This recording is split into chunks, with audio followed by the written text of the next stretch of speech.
like you'd like interacted with online and never actually met them. It's like, oh my God, that's that person. I've had people come up to me and say, oh, I know you from your page. They're like, really? Oh, wow. I'm like, how flattering.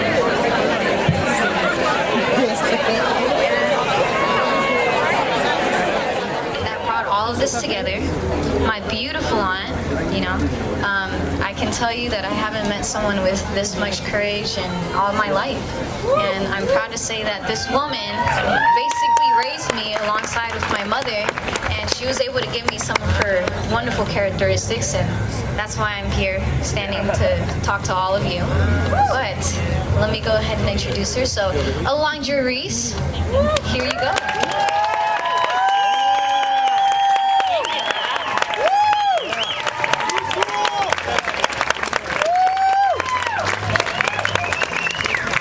So many people. Thank you so much for everybody being here. We appreciate it so much. We have some amazing speakers tonight. Some fabulous speakers that they donated their time and their knowledge to be here with us. And thank you so much to everybody that's sharing their time with us. We appreciate it.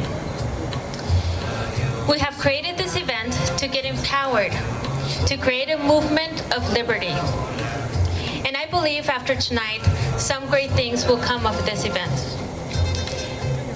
For those of you that don't know my story, we opened the village, my family and I, in January of this year, 2 months before the shutdown. And boy, oh boy, has it been a roller coaster this year. I shut down dining as the governor mandated in March. And throughout the shutdown, I kept seeing a bigger picture. Yeah. I kept seeing that big corporations kept thriving while small businesses kept being destroyed. I kept seeing inconsistency of big corporations thriving and some businesses considered essential while others were not essential. And as we all know, some businesses permanently closed. And we keep seeing people that had worked their whole life for their dream to lose everything overnight. Years of hard work destroyed, never to get it back. So my hope is that by creating events like this, more and more business owners stand up for their business and stand up for their rights.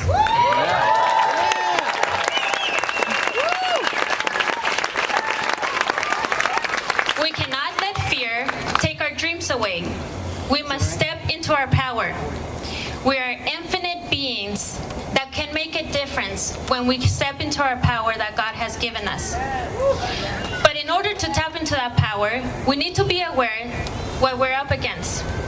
We can't look the other way when so much corruption and oppression is happening to us and around us. We can't be afraid to speak up. We can't be afraid to take action, and we cannot be afraid to make a difference. It is our duty as human beings to stand up against oppression.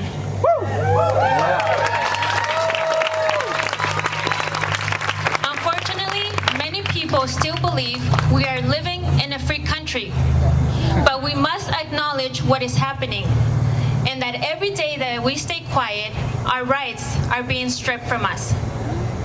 Enough is enough. We must make a change, but we cannot do it alone. There is power in numbers. We need to unite and conquer, not divide. That's the strategy of the evil powers, to divide us, to make us fight amongst each other, to give us something to argue about, like who wears a mask or who doesn't wear a mask, so we can point our finger to each other. But that's all a distraction. That's the plan of the powers that be, to give us something to fight about and to keep us divided. I think we can all agree that we all have different beliefs and desires. But a desire the majority of us have in common is the desire to live the American dream.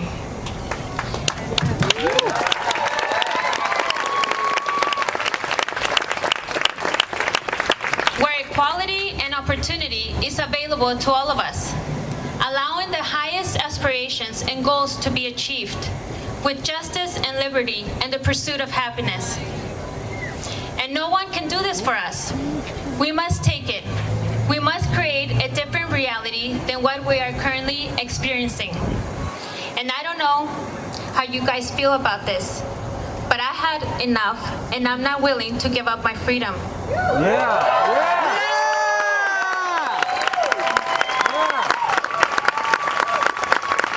So today, I share with you that I am not closing down my business.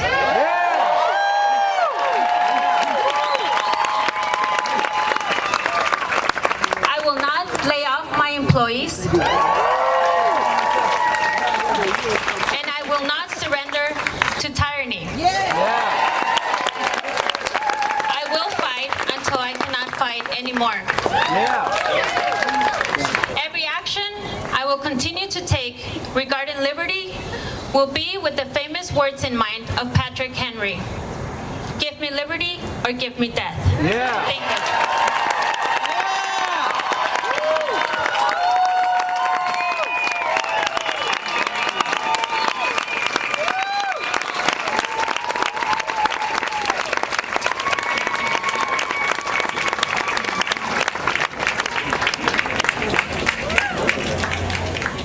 I mean, come on, you guys. The power, the passion, the love, you know? That's what really all binds us together here, and I'm glad that I'm able to see in a physical representation of love, you know? This is what it is. This isn't fear. Love is the exact opposite of fear, and it seems like we all showed out today, didn't we? Yeah. Thank you so much. All right, perfect. So, up next, I would like to present an executive pastor and campus supervisor of Awakening Church in their Balboa location, John Hendricks. Thank you. What an honor it is to be here. Looks like freedom around here. Smells like freedom around here. What an awesome place. It's an honor to be here. I just want to thank the village, Jonny, Alondra. You guys are an inspiration to all of us, and that's why we're here. So it is a great privilege to be here. It's a great privilege to be here with you, the community of San Diego. You know, I'm from Awaken Church. You guys may have seen us on the news a couple of times. Some good, some bad. But you know what? We're here and we're standing up because we're fighting for our community. We're fighting for our freedom. We're fighting for the people of San Diego.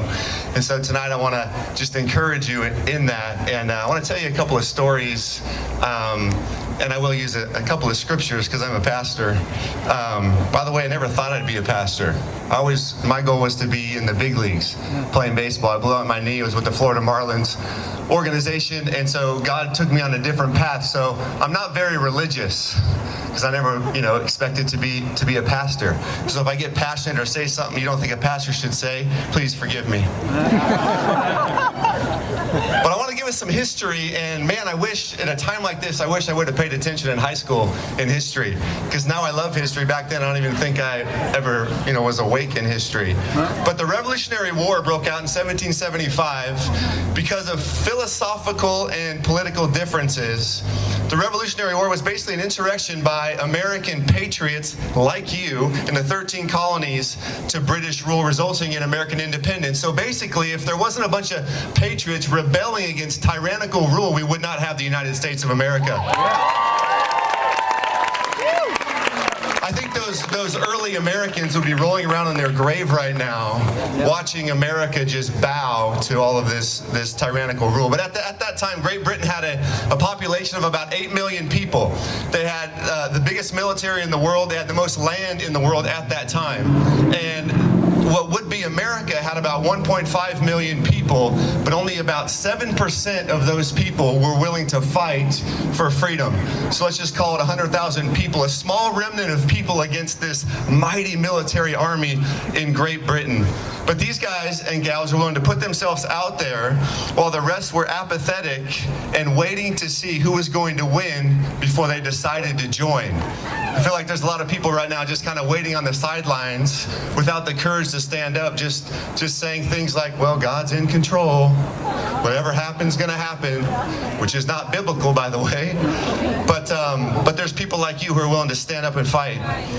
The Declaration of Independence, as you know, in 1776, signed by 56 men, 27, by the way, were clergy, were pastors, were ministers. They believed in a country of freedom where government was small and served the people. Sorry, my iPad just tripped. Where government was solved and served the people, and where religion wasn't forced on people by the few who were in power. One of the biggest reasons for the American revolutions was religious control. They wanted to get out from underneath the government controlling how you thought, what you believed in, what God if your church could be open or not open. That's one of the reasons for the Revolutionary War. And so if you look in history, every socialist or communist country, one of the first things they try to do is silence the voice of the church. They try to control what you believe and the narrative that's coming out, because they don't want you to think for yourself. They don't want you to be a free thinker. They don't want you to believe in a God that is supernatural, that is supreme over the government. Because the government wants to control you. So if we believe in a God that is above them, they can't control you. Every communist and socialist country, they try to shut the voice of the church. And when they shut the voice of the church, fear is able to be unleashed and ensued on society, because faith comes by hearing, and hearing the word of God. And so the absence of the voice of the church allows fear to ensue. And I want to let you know that right now there is a spiritual battle happening, and it is a spirit of fear that is dominating all over America. That's why businesses aren't opening. That's why churches are staying closed. That's why we're doing everything the government tells us to do, is because of fear. And so we got to break the back of fear. And this is why we're here tonight. But that is why we have to understand this part of the Declaration of Independence, that we hold these truths to be self-evident, that all men were created equal. We are endowed by our Creator, not our government. For life, liberty, and the pursuit of happiness. As soon as you give the government the power to give you freedom, you give them the power to take it. So we cannot give the government the power to make us free or not free, because they'll just take it away. That's why we have to understand that we were endowed by our Creator, not our government. So this remnant, this 100,000 people-ish, they didn't win a major battle in the Revolutionary War for the first 2 years. But they were still able to turn the tide, and they said with God and because of God, they were able to turn the tide and win the Revolutionary War. They so believed in a country founded on God and freedom, they were willing to give everything. The signers of the Declaration of Independence literally said that they were signing their death certificate. If you read the history books, they were willing to give everything. They were willing to die because they believed in this country. And the reason they believed in a country founded on God and freedom, and in that order, is because you can't have a free society without high moral standards. And you can't have high moral standards without God and the church. That's what they were willing to fight for and die for. And there was this guy during that time, John Peter Gabriel Muhlenberg. He was one of the remnant. He was a pastor, and I'm going to read you some of the stuff about this guy, because this guy, in my mind, is a hero. It says, in the years leading up to the Revolutionary War, there was a reverend named Peter Muhlenberg. He was increasingly found himself falling in line with the revolutionary cause.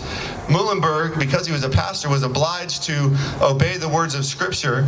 And clergy, ministers, pastors back then were in a precarious position, as we are today. They were in a unique position during the American Revolutionary War because many considered the revolution a sinful rebellion and insisted Scripture commanded Christians to obey government authority. You may have heard many Christians today and many pastors today using, that part of Scripture and saying the reason that we're staying closed, the reason we're not standing up is because the Bible says and commands us to obey government authority. And I don't have time to get into that, but let me just tell you who the government authority is in America. It's we the people. Yeah. It's we the people is the government, is the authority in America. And that's who we are to obey. So those who were loyal to the crown or to Great Britain and did not seek separation from Great Britain were called loyalists. Other clergy, however, insisted that they had a God-given duty to take up arms and fight against British tyranny. That's kind of where I stand. These clergy often drew from the Old Testament passages and New Testament passages to back up their claim to fight. By 1776, after becoming a follower of Patrick Henry, Peter Peter Molenberg became convinced it was time to fight. So Reverend Peter stood in front of his congregation and delivered a message that ended in Ecclesiastes 3. So if you're familiar with Ecclesiastes 3, it talks about there's a purpose for everything under heaven, and it goes on to say things like a time to weep, a time to laugh, a time to mourn, a time to dance, a time to keep silence, and a time to speak. I think we're in a time to speak right now. A time to love, a time to hate, a time of war, and a time of peace. He closed his message, Peter Molenberg closed his message and he says this. He says, in the language of the Holy Bible, there is a time for all things. There is a time to preach and a time to fight, and now is the time to fight. At the end of his sermon, January 21st, check this, 1776, John Peter Molenberg threw off his clerical robes to reveal the uniform of an officer in the Continental Army. Drums began to roll, men kissed their wives, and they walked down the aisle to enlist in the army. The next day, Pastor Molenberg led 300 men of his church and the surrounding churches to join General Washington's Continental Army as the 8th Virginia Regiment. This guy's a hero. He's a pastor that believed in freedom. He believed in what the Bible really said, and so he didn't just talk about it, he was about it. Yeah. I think there's people here that are not just talking about it, they're being about it. Alondra and Jonny ain't just talking about it, they're being about it. You can't just say God's in control, you gotta take action. We gotta have rallies like this. We gotta stand up to tyranny like John Peter Molenberg. I love that dude. His brother Frederick Augustus Molenberg was also a pastor. Listen to this, and he didn't approve what his brother did until the British burned his church, and then he joined the military fight. There's people out there right now that say this doesn't affect me, but let me just tell you, unless we stand up, it will affect them. Yeah. They're gonna give us as much as we let them. They're gonna keep reaching in. They're gonna keep going unless we stand up. And I want to be like Peter. I want to be on the front lines. Yeah. I think we live in an exciting time. You know what? We could have been born any time in history. We're born right now for a reason. You're here right now for a reason, and it's to stand up, and it's to fight. The front line gives you two things. When you're fighting on the front lines, you are opening yourself up to enemy fire. That's one thing that happens. I've been called a murderer. My reputation's been assassinated. My character's been assassinated. We're like being called, killers of grandmas and spreaders of a disease and all this kind of stuff. Been threatened. Everything's been happening because we're on the front lines. But you know what else happens when you're on the front lines? You get to see what God is doing. You have an uninhibited view of what God is doing. Did you know every week in our church, people are getting set free from depression, set free from addiction? The other day, we had 23 people in one service stand up and say they're contemplating taking their lives. But you know what happened? We had a whole congregation stretch out their hands and pray for these people, and now they're no longer contemplating taking their lives. Every single service that we have somebody that is depressed, somebody that's wanting to commit suicide. I've seen at least 30 people physically healed in our services since we opened up August 23rd. Being on the front lines, you get to see what God is doing. You get to see what's happening. You may take some shots, but I'm telling you, it is worth it. God is on the move, and He is not backing down. Suicides are up, divorces up, domestic violence is up. You guys know all that stuff. I saw a study from 2019 to 2020. They surveyed across America, and they asked which one of categories of people, which one of your mental health is better this year than last year, and they told everyone to grade themselves. And the only category where people said their mental health was better this year than last year were the people that were going to church regularly, weekly. That's the only people whose mental health was better this year than last year. The church is essential. So what do we do? What do we do? I'm ending here. What do we do? There's a book in the Bible called Nehemiah, and Nehemiah was just a cupbearer to the king, but he had a vision from God that he was going to rebuild the city of Jerusalem.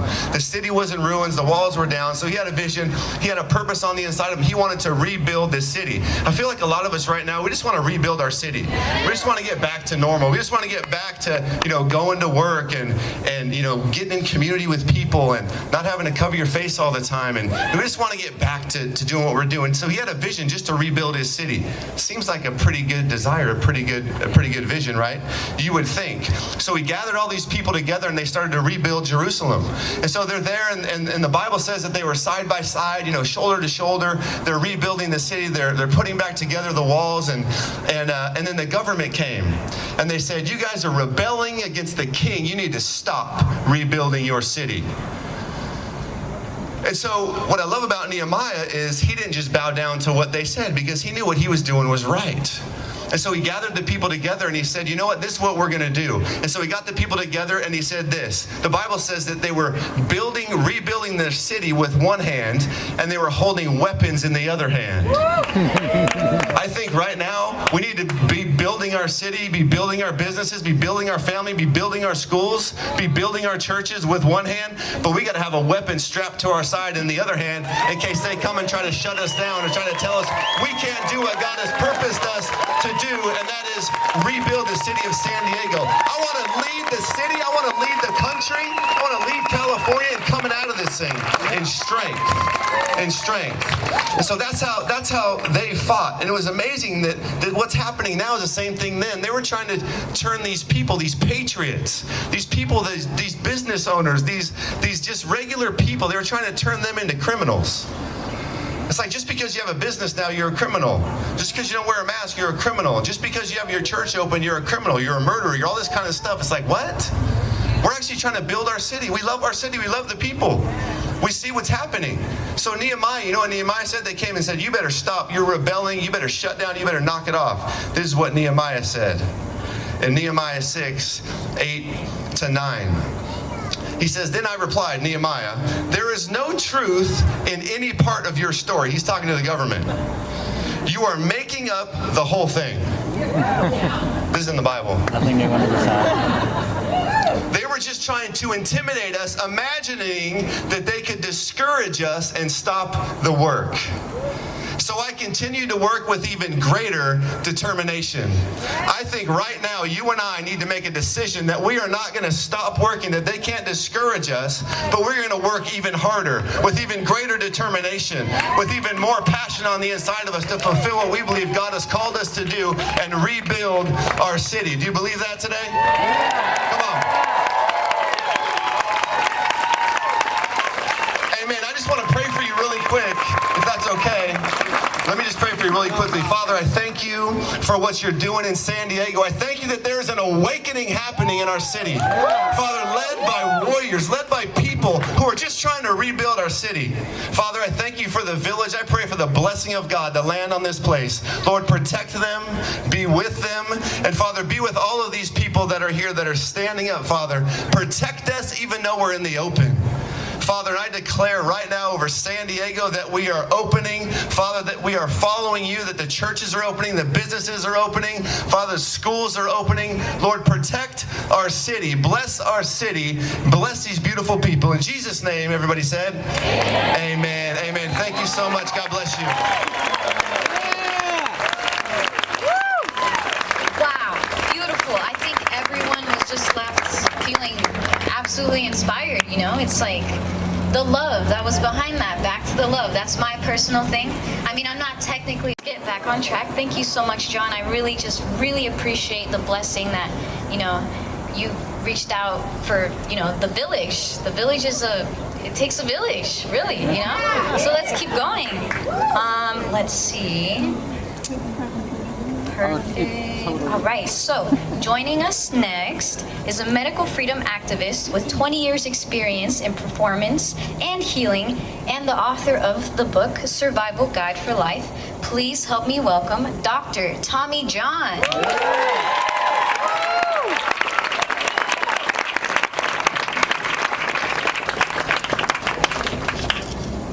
Hi, everybody. So I'm going to take, businesses closing down is a symptom of something greater, and I'm not in symptom-based care. If we quiet down just the symptom, we are going to be in some deep shit later on. So are businesses opening up important? Of course they are. But their idea, and let's make it clear, This pandemic is an idea. It is only an idea. They can't prove their idea. They had to manipulate numbers. They had to come up with a test for this thing that doesn't even exist, that's killing nobody. 98% of flu and pneumonia are down. That's like impossible. So even with their numbers, we're still doing pretty good. So they came up with one of the worst ideas in the history of mankind. But in response to their idea will come our greatest moment in humanity. And that's what's attacked right now. It's not just small businesses. What is health freedom? What is medical freedom? Our ability to choose what we eat, what we put into our heads, who we choose to seek out when our bodies get imbalanced and we need help. They're going to determine that. That is the foundation. You don't have a business if you're not healthy. You don't have a business if you're disconnected. You don't have a business if you're malnourished, overstimulated, sympathetic dominant, which is what we were on March 12th. Everybody, I was on the line with Dr. Christian Northrup, and exactly, and I was talking with her and I said, if we had the opportunity to go back to March 12th and none of this happened, or move forward with what's coming, I would hands down choose moving forward. This is the greatest year of my existence in 43 years, hands down. I've improved myself personally, spiritually, emotionally, mentally, intellectually. I have friends that don't think I'm weird or an alien of some kind, right? So the thing is, we weren't doing well March 12th. I don't want to go back to where we were. We were so easy for the taking. We devolved, me being in 20 years, this is going to be a huge ass slap in the face, but we need a slap in the face. We were as devolved as I've ever seen humanity be. For 20 years. Overfed, malnourished, over-gurued, disconnected, sympathetic dominant, underslept, lacking purpose, faith, belief. We weren't doing well. And here's a rule in healing, and this is for everything. You have to get a stimulus inside the body that's greater than the stimulus that caused the injury in the first place. And right now, we are suffering a major injury to humanity. Outside of San Diego, the globe, people, humans are suffering a major trauma. But it took their bad idea, to get this complete wave, because the people who are now the new celebrities, which I love, where are the celebrities now? Where are the athletes and the movie stars and the musicians, right? Exactly. But you got the Brogans, you got the Tenpennies, you got Sarah G, you got Dr. Tom Cowan, Andrew Kaufman, you got these people, exactly. Reiner Fulmich, you got all these people in all these different industries, Brittany Vallis, Melissa Floyd, like standing at the forefront, who should have been the celebrities in the beginning, who should have been on the television stage, who should have been kids looking up to them. Exactly. There's nothing wrong with sports, movies, and music. I get it. But just the way we were warped, what they've been doing, those people I mentioned, and on down the line to myself, we've been trying to get people to be aware of what's coming. Something is happening. Something is going to happen. I did not know it was going to be their bad idea, but I knew something was going to happen. And so what they did by mistake is we've been trying for so long to get people to realize, because you can't save anybody. You can't heal anybody. It doesn't work that way. And as frustrating as it is, I wear my brother on my arm. I wanted to save him. He was in the allopathic psychiatric model. In their model, he struggled for 4 years and died. I wanted to save him. You can't do that. But what they did with their bad idea is they just awakened us in one fell swoop. Is it traumatic? Hell yeah, it is. Am I scared every day? Damn right. Am I depressed? Sure. Anxious? Oh yeah. But I take action on what's at stake, what's moving forward. Do I have a small business? You're damn right I do. Am I worried about, is it the extent of my business is only as good as who I am as a human. And what they did is they're attacking everything that it is to be human. That's why they called it social distancing and not physical distancing, right? Cover the expressions that we can make to kids. If anybody follows me, that Stop Masking Your Kids video. So I reached out to just put a message out there, which again, social media can be kind of cool. So across the globe, 95 people sent in a video saying in their language, their native tongue, please stop masking your kids. That was a global event. It was an 8-minute video. Cutting it up, I cried every single time. But again, that's what they're trying to come after. That's what we've been saying in the healing arts of everything is you have to make changes. Please make changes. Find that thing you love to make those changes. What their bad idea was is they did it all at once. So again, keep your damn business open, because a virus that gets you when you're standing but not sitting, that if you pretend to be eating, it just goes right by you, that you trick if you just step to the side, that if you tell it you're flying instead of going to church, it won't get you. If you fake and lie about your bank account being maybe a little more loaded, it's not going to get you. Come on. Come on. It's an idea. It's a really bad idea. Now, we've got 8 things. There's 8 things. I invent nothing. The best things in health and natural health, they don't need to be added to. They're just there. Whether you believe them or not, they're there. Their bad idea is threatening the 8 essentials to performance and healing. And I have this in my office. I followed all the people I followed, all the things I've seen, the people over 90. I always ask them questions because I want to know their secrets. And I frame it. What's the secret to you being the way you are? One thing. And they scrunch their eyebrows because it's never one thing, right? 8 essentials to healing and performance. Those are around those spontaneous remissions. They call them radical and miracles, but it's just the norm. Okay? It is just what happens. If you focus on these 8, you take an inventory of these 8, and you warp them all together because they're not linear, they're like quantum, right? They're folded up on each other. You'll find the secret to healing, which is at essence the foundation to what's going on. Ready? A belief in something greater than yourself, number 1. Purpose, number 2. Relationships, 3. Sleep and naps, 4. Breath meditation prayer, 5.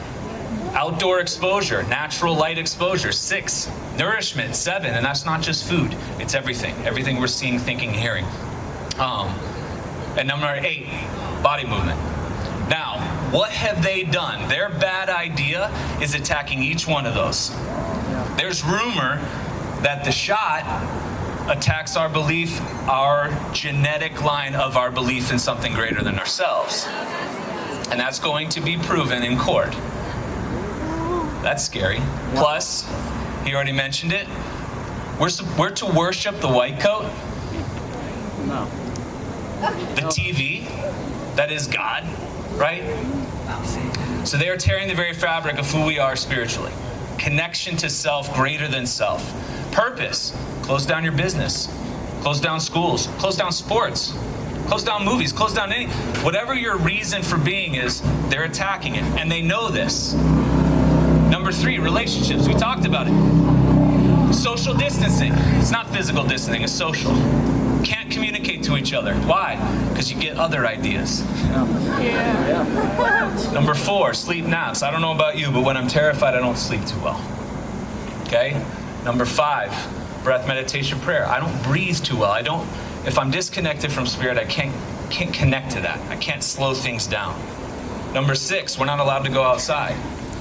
Number 7, food. I can go to Walmart, but I can't buy seeds. Can't collect rainwater. I got a local farmer in Iowa. We got to get back to relationship with farmers, but I got a local farmer in Iowa. The engineered storms took down part of his crop. I wanted him on my podcast, but he doesn't know how far down that hole we want to go. But again, he witnessed this whole shift in everything that they've got. That's part of the deal. And then number 8, not moving or confined to our homes. Okay? So they knew with their bad idea that it's going to check everything that we are to be a human being. Because here's the reality. This doesn't stop. They're coming with more. And I'm not saying that to freak anybody out. I'm saying it for you all to prepare yourselves for what's coming, because here's the truth. We can worry about everything out there that's wrong. We can go down the rabbit hole and go into how much deep state shit and all this other stuff, and it will literally make you nauseated. You will be just tore apart. Or we work on building ourselves to be the most resilient, unkillable, unmanipulatable humans that we can be. And that's the greatest protest. Because again, keeping open, do it, stay open. There's nothing to be afraid of anyway. Just stay open. But it doesn't stop there. They're coming. And they're going to keep coming. And they're going to keep coming. Who's they? I don't even know. Don't worry about it. I think if we knew, we wouldn't be here. Like, I think if we really knew. Okay? So it's one of those things. The body needs resistance to grow. It has to struggle. The level of struggle that we're all experiencing right now. And if anybody knows who's lost, I haven't known anybody who's had the flu or a cold this year. Or that thing, that idea. I'm not going to say it because it's a freaking idea, right? But I do know 8 people who know people who have killed themselves.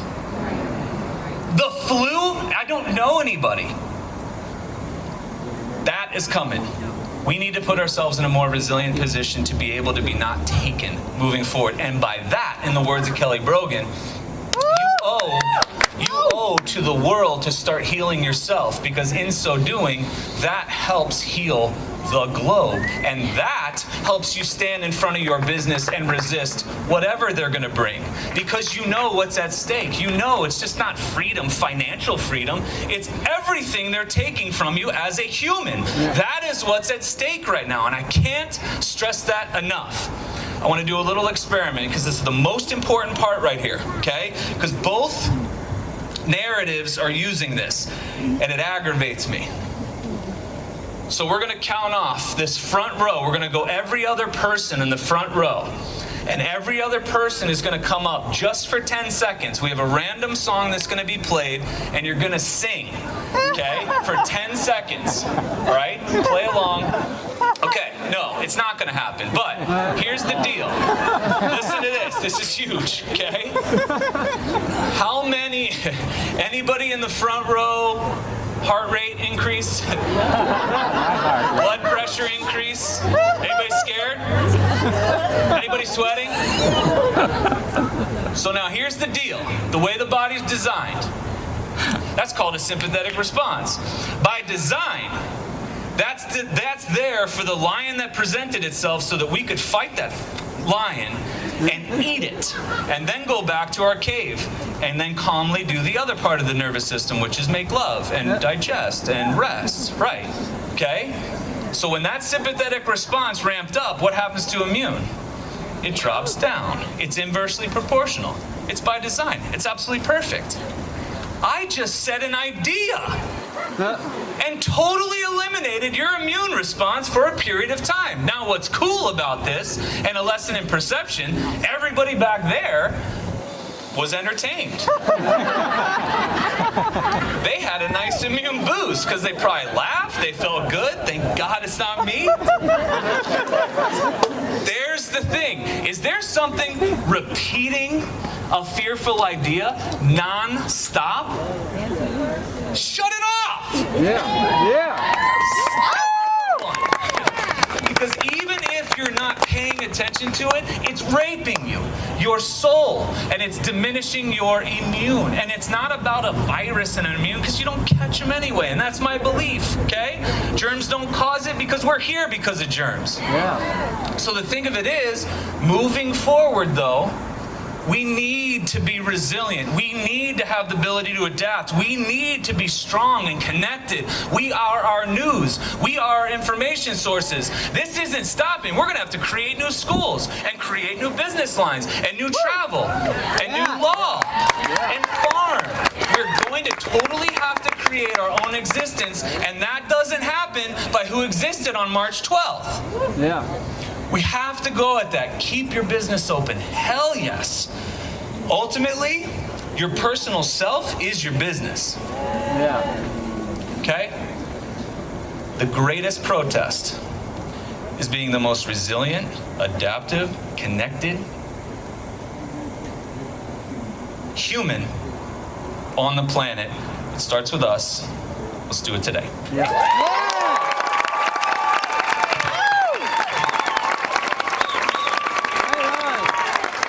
That really makes you think, you know, what's going on, you know? And it's important for us to experience examples such as the one that Mr., you know, Dr. Tommy John conducted, because you're able to see it in that real life perspective, and that's important. So thank you very much for that. It was amazing. I really enjoyed that.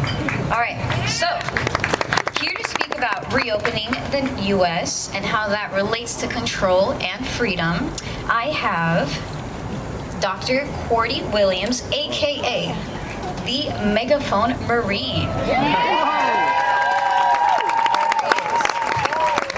go. All right, how we doing, San Diego? How's it going, beautiful patriots? So I need some help. So I need two helpers. One, my good friend, and I say that sarcastically, Adolf, slick hair, greasy hair, raspy voice Newsom. I need somebody to hold this beautiful banner because we need to make sure this goes viral. So who's it going to be? Raise your hands, not all at once. Who's it going to be now? This beautiful lady right here. I always like to choose a woman anyway, so there you go. Right? That was easy. Praise God. So ma'am, if you can stand right up here for me, point that beautiful sign. And guys, we need to zoom in on this because how many people knew about the recall effort to make sure Adolf Newsom is in the trash can with Nervous Nancy where he belongs? Praise God. Praise God. Because if you didn't know, the lady that just walked in and she has like 2 strands of hair on the top of her skull, you probably never knew that a perm was like needed for 2 strands of hair. But Nervous Nancy's case, it is. And he overcompensates with many things, but we definitely know the gel. Can I get an amen on that one? Praise God, right? So the next thing we got to do, more important than Adolf Newsom, because it's the fabric of why we're here right now. This is the reason why we're here right now. Okay? This is the reason why we're here right now. So how many veterans we got in the room? Big show of hands, veterans, active duty, former military. How many patriots we got in the room? How many pissed off patriots do we have in the room? Praise God, I love it. And I'm a little different than Pastor John because I always said I should have the t-shirt that says, I'm a Christian, but I cuss a lot. But we'll try to keep it PG-13 because there's kiddos in here.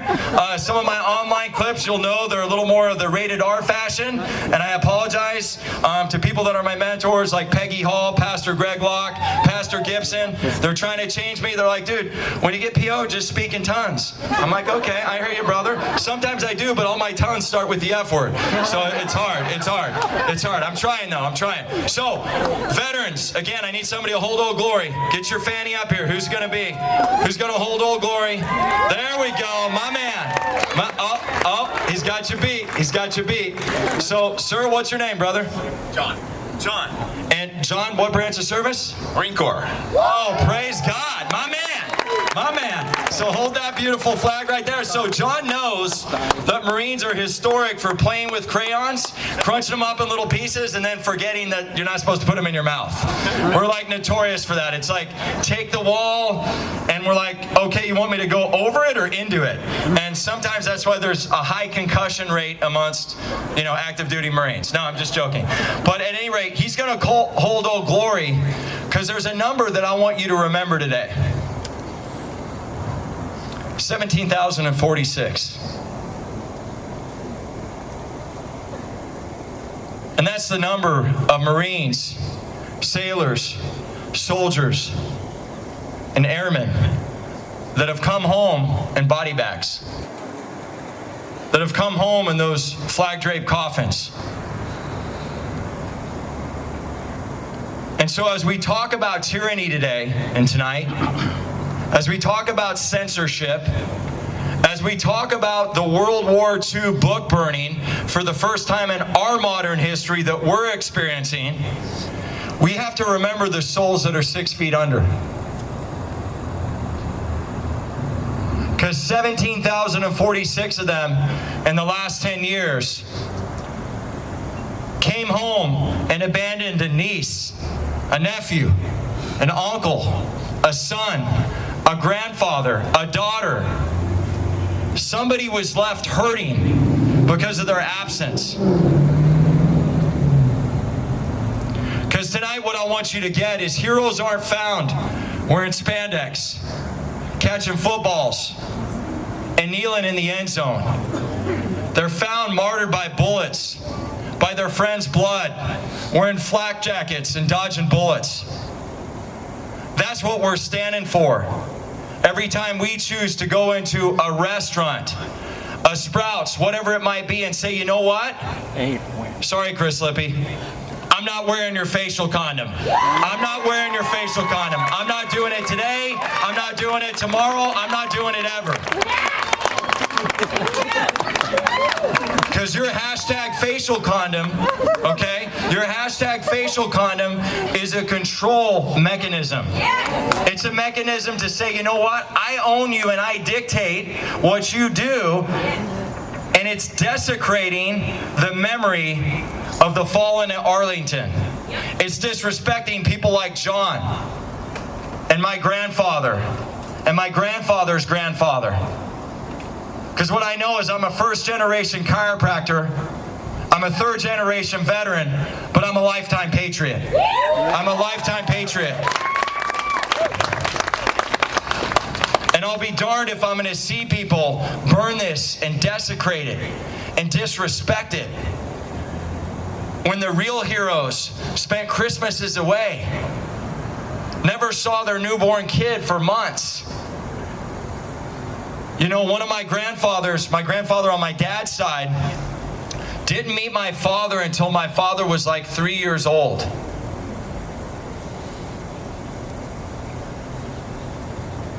Three years old. And see, we started this movement, 1776 Forever Free, after this video got about 15 million hits, where I was talking to some officers at the Sacramento Capitol about that oath that they took, that oath that John and I took. Where it said, I'll defend all enemies, foreign and domestic. Because how many people think we have a domestic terrorist and his name is Gavin Newsom? How many people think we have a domestic terrorist right now?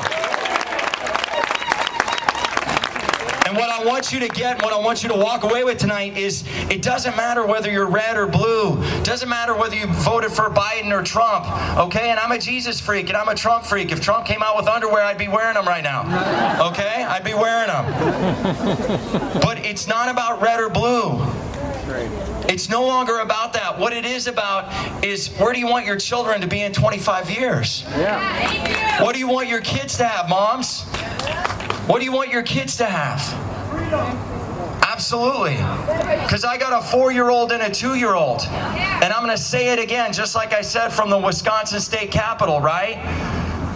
You come and you try to VA XXX, vaccinate my kid. You come to my doorstep, you tell me you're going to do it. I'm going to pull out my Glock and I'm going to put a smiley face on your forehead. I'm going to put a smiley face on your forehead.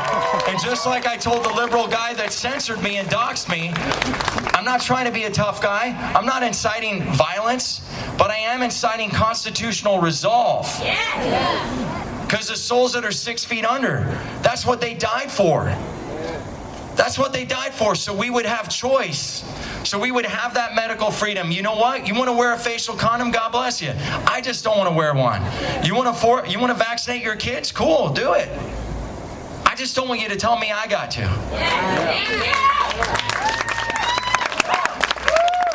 Because the Constitution protects everybody. Every single man, woman, I don't care what spiritual preference you have. I don't care who you go home and sleep with. You know, one of the most beautiful things when my business partner Chris Lippy and I started this in May was to go out there and see patriots, right? Of all colors, all ethnicities, all gender affiliations, Some went home with women, some went home with men. We didn't care. You know why? Because they bled red, white, and blue. They bled one color. It's red, white, and blue. There was one gender, red, white, and blue. There was one thing that we cared about, red, white, and blue. And that's all these guys cared about. And so as we gather here together, united as patriots, against this censorship onslaught that's going on. I mean, I said exactly what I said a second ago, and it was even more eloquent and more somewhat PC than it was a second ago. And I said, if you force vaccinate my kid, I'm going to put a smiley face on your forehead, insured by Glock. And then I said, I'm not trying to incite violence. I'm just trying to incite constitutional resolve. And a leftist podcaster clipped that. It went on Twitter, got a bunch of spins, and I'm not going to give the guy any more like false press than he already has. I don't even know how the guy has like one Twitter follower. It goes viral, and what do you know? My 20-year-old front desk girl is getting calls threatening us, threatening my family, threatening to kill my wife, kill my kids. We get 50 bad Yelp reviews, you name it. Totally doxed us, put a map out to our office, put our phone numbers out there. And so what I want you to know about that, the reason I'm sharing that is because that's what we got to start to have critical, candid conversations about. This is no longer a left and right thing. This is just, where do you want your kids to be? Do you want them to have a free America? Because if they can censor me today, they can censor Roger Stone today, they can dox and censor moms out there, it's only a matter of time before they censor you tomorrow. You can look at the vax movement and see that, can't you? Can't you see how there's one narrative? There's one narrative, and it's all about big pharma. It's all about control. It's all about microchipping, right? It's all about everything to tame what they can't tame. And that's the resolve of the American people. That's the resolve of the American people. Because I can tell you, going around the country and defending this flag and speaking on stages with Chris Lippy and all sorts of different people, we've had stories that have come out of that. We've had people come up, just like Pastor John was sharing, and saying, you know what? Until you did this service, until you did this rally, I was going to take my own life. We've had Gold Star moms share stories with us about how they lost their husband and they can't believe where the country's going. And then we did a rally there and they heard something that just ignited that fire to say, you know what? I'm not giving in. I'm going to stay open. I'm not going to make my office a war zone. I'm damn sure not going to be like the guys that are about to do surgery on an avocado at a grocery store, or maybe they're giving somebody a proctology exam. I don't know what the heck they're doing. But they're wearing plastic gloves, and then they have these useless facial condoms on for a virus that's 99.8%, has a 99.8% survival rate. Yeah. Smartest virus in epidemiological history, right? Because plexiglass, the virus moves only vertically. And when you're eating your Southwest peanuts, the fascinating thing is I take my facial condom up, I eat my peanuts, facial condom down. Facial condom up, down, down, up, down, right? And it's so fascinating because I got into that on Southwest with a lady, and I'm like, so what are you asking me to do? This? Are you asking me to do that? She's like, don't get smart, sir. I'm like, I'm not. I'm just wondering what your policy is. If your policy is that I can drink water, how am I supposed to drink it? And wear my facial condom. So now we have all these pseudo-health experts. They could be a janitor, it could be a flight attendant, and I'm not hating on janitors. I love my janitor. God bless him, man. My office would be filthy if it wasn't for him. But these are the medical experts? These are the people, Dr. Karen and Kevin. That's Karen's twin brother, by the way, in case you didn't know. So Dr. Karen and Kevin are coming in and doxing people and telling them, like, if you want to do anything, now we got the people narking on you. I'm going to call your business. We've got extortion going on. The worst of humanity is coming out right now. But what I can tell you is going on the road, the patriots that I'm seeing, They know that this is no longer about hate. They know their resolve is found in love. They know their resolve is found in love. And that's what we're seeing on the road just over and over and over again. These outpouring stories that we're hearing.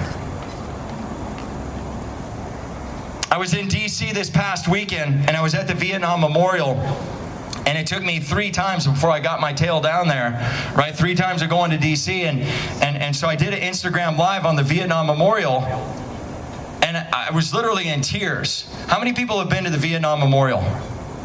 If you've never been to D.C. or you've never been to the wall, if you don't get those chills on your skin and a tight stomach and a tear in your eye, call me, okay? Seriously.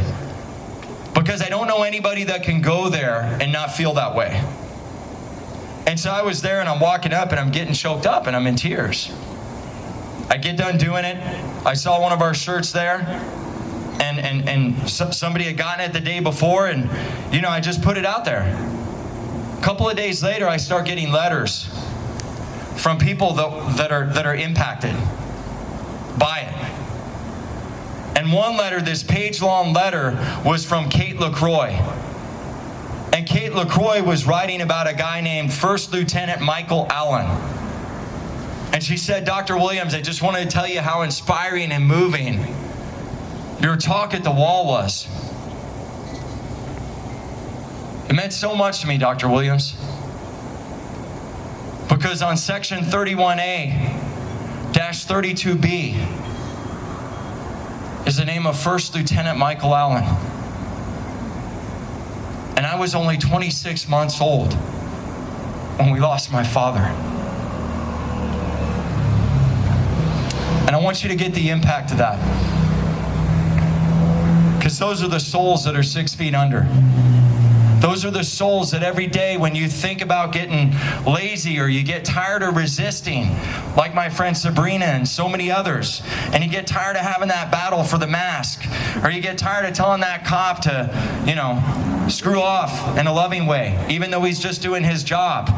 Or you feel that family pressure to cave, or maybe you're getting that pressure and they want you to watch a network that you don't want to watch, and like Tommy John was saying, you don't want that garbage in your nervous system. That's when I want you to think about First Lieutenant Michael Allen. That moment. Because rallies are great, they're sexy, everybody wears a t-shirt, you wear a hat, you feel good, and you go out on Monday, woo! Right? That's awesome, I love it. But what are the action steps you're going to do personally within your family, in your community, in your business to move the needle on freedom right now? What are you going to do starting Monday? What are you going to do starting Monday? And here's what I'm going to ask you to do. I'm going to ask you to donate to churches that have black robe pastors, not yellow robe preachers, okay? Because in the Revolutionary War, these men would get at the pulpit and they would talk about freedom and they would talk about Jesus just like Pastor John did. And under that black robe, they had their war gear on because they were ready to go to combat for their country. They were ready to go to combat for their First Amendment. But what's happening now is we got these yellow robe preachers, like my friend Pastor Greg Locke talks about. We got these guys tucking their head between their tails, and they're neutered and they're emasculated like so many men out there. They're not standing up for their country. They're damn sure not standing up for the souls that are 6 feet under, and they're just not standing up for my kids and your kids. And those are the churches we need to leave. Those are the businesses we don't need to buy from. So step one is put your money and time where your mouth is. Be a little inconvenienced for the memory of somebody that gave so much more than you did. Solution number one. Solution number two is the Bible is the guidebook to Jesus. The Constitution is the guidebook to freedom. Learn it. Learn it and own it. Okay? And if you don't know a place you can find it at, right here on my shirt, 1776foreverfree.com on Thursday nights, not this week, because we want to celebrate Jesus. Okay, that's our deal, right? We like that. Christmas, right? And so what we're going to do the following week, it's going to kick off again. We've been doing this for 3 weeks now with a guy named Doug Gibbs of the American Heritage Foundation. It's $10. Why? Because I want to drive a Ferrari someday? No, it's $10 because I want to make sure that you know your guidebook to freedom. So 1776foreverfree.com, you can register for that class. So step 1, get loud and proud. Put your money and time where your mouth is. Step 2, or solution 2, start to learn your guidebook to freedom. Step 3 is, what do you think it is, guys? What do you think step 3 is? Some of you that follow me. Your Second Amendment, baby.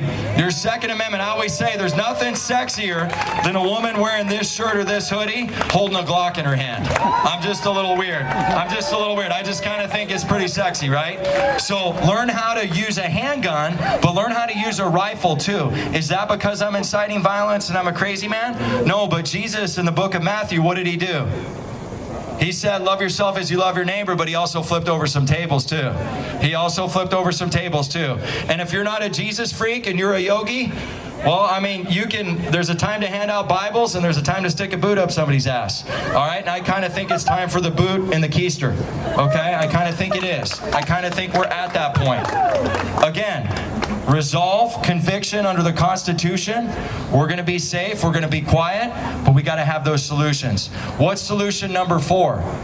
Solution number 4 is start to think about what office you want to run for. How many uncontested seats do you guys think socialist, Marxist, anti-Americans, I don't call them Democrats because they don't believe in patriotism, right? And I'm not getting a party affiliation. I'm just saying, are you a patriot? And do you want everybody to have choice and freedom or not? Because we all should be able to raise our families under the red, white, and blue flag.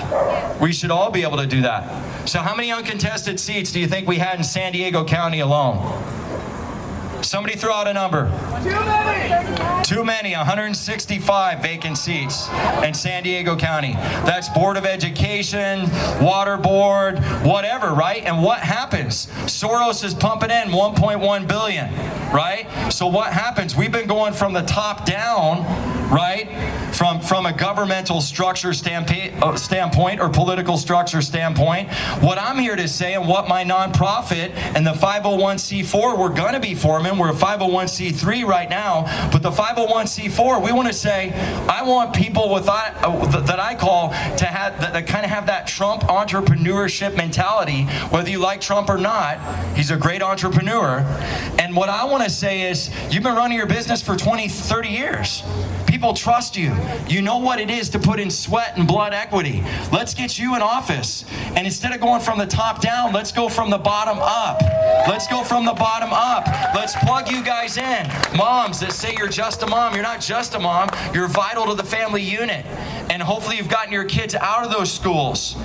And now instead of polluting your kid's mind with stuff they don't need to know, you're teaching them stuff about the sacrifices for people like John.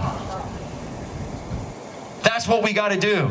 So by Monday, I want you to think about what office that is.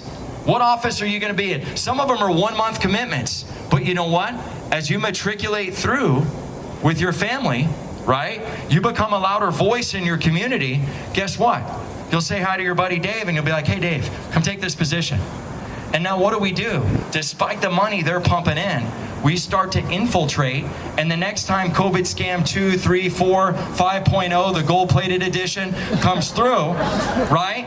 Instead of bowing down and laying down, we'll be the ones to give Adolf Newsom that beautiful finger between the index and the ring finger and tell him we're not doing that. We didn't sign up for that.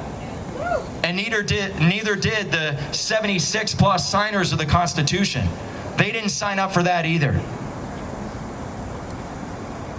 Last thing I'll leave you with. When I was 12 years old, my hero, I had to say bye to him. And some of you, I don't know, maybe you come from an abusive home. Maybe you were bumped around, hit around, kicked downstairs like I was. My escape every summer was flying from Seattle, Washington to Florence, Alabama to see my pawpaw. And how many people have like cute grandparents? They're just cute, right? They got hair coming out of their ear, out of their nose. They got an old toothpick. And if you're a sexy grandpa or grandmother, I'm sorry. But they're like most of the grandparents I've seen, they're just cute, right? And they got an old cane. And you know, my pawpaw, he had this toothpick every day. I mean, there was probably COVID on that son of a gun. There was probably like 20 COVIDs that we haven't even thought about on that toothpick, right? At least 20. And he'd take that old toothpick and he'd be in there, and we'd eat ice cream, and then we get in a 3-piece suit and we go in his truck in the summer of Alabama with no AC.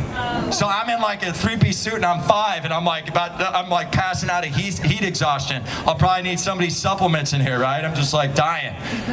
And we go to church, and he was my hero. We go catfishing together, hush puppies, all this toxic food that had a lot of grease in it, right? But he was my hero.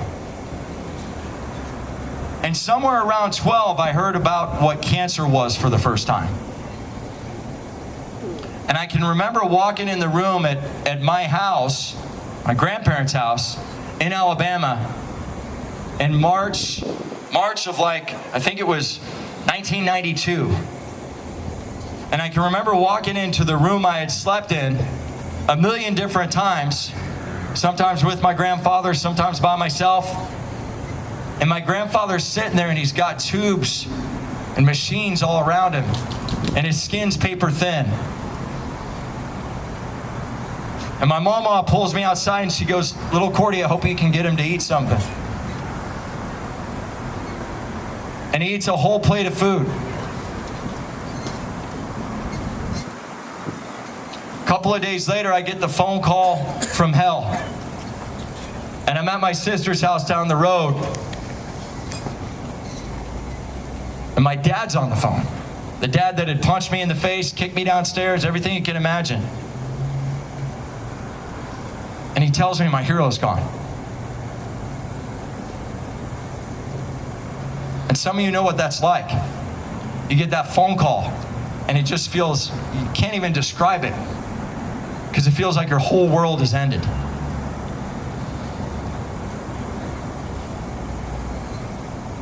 That was that phone call for me. But the thing that gave me a little bit of resolve, a little bit of hope, was this flag. Because an officer came up to my grandmother and I, he saluted us, and he said, "On behalf of the President of the United States Army, and a proud and grateful nation, we give you this flag to pay tribute to your husband's service to this country." This is all we had to carry with us. So my last and final ask from you today is, when things get tough and you get irritated and you get frustrated and you get down and you feel like you're going to give up and you're going to acquiesce that one time to putting on that facial condom, what I want to ask you to do is think about the souls that are 6 feet under. Because 1776 is starting an initiative called #Souls That Are 6 Feet Under Initiative. Okay, it's all over my social media right now. Okay, you can go to DrCordie Williams on Instagram, anywhere you can find me. All right, we are a nonprofit. We're going to be probably in Atlanta and in DC in the next 2 weeks, even though my wife doesn't know it yet. All right, and what I'm going to ask you to do, go to 1776foreverfree.com. Support us at this booth up here. There's 2 amazing girls. I'd probably run into a wall and get killed by some person flying by and driving, because I wouldn't look my right and left like my 4-year-old does, right? And I'd get killed by a car if it wasn't for these 2 ladies. Come see them. Buy one of these sweaters. Buy a hat. Buy a t-shirt. Anything that you can contribute will help us continue to do this. Remember, the fight starts today. There is no tomorrow. The wars are not found on some battlefield far away. They're found in your living room and the hearts and mind of your kids. So let's reshape America together. I love you guys. God bless you. Semper Fi.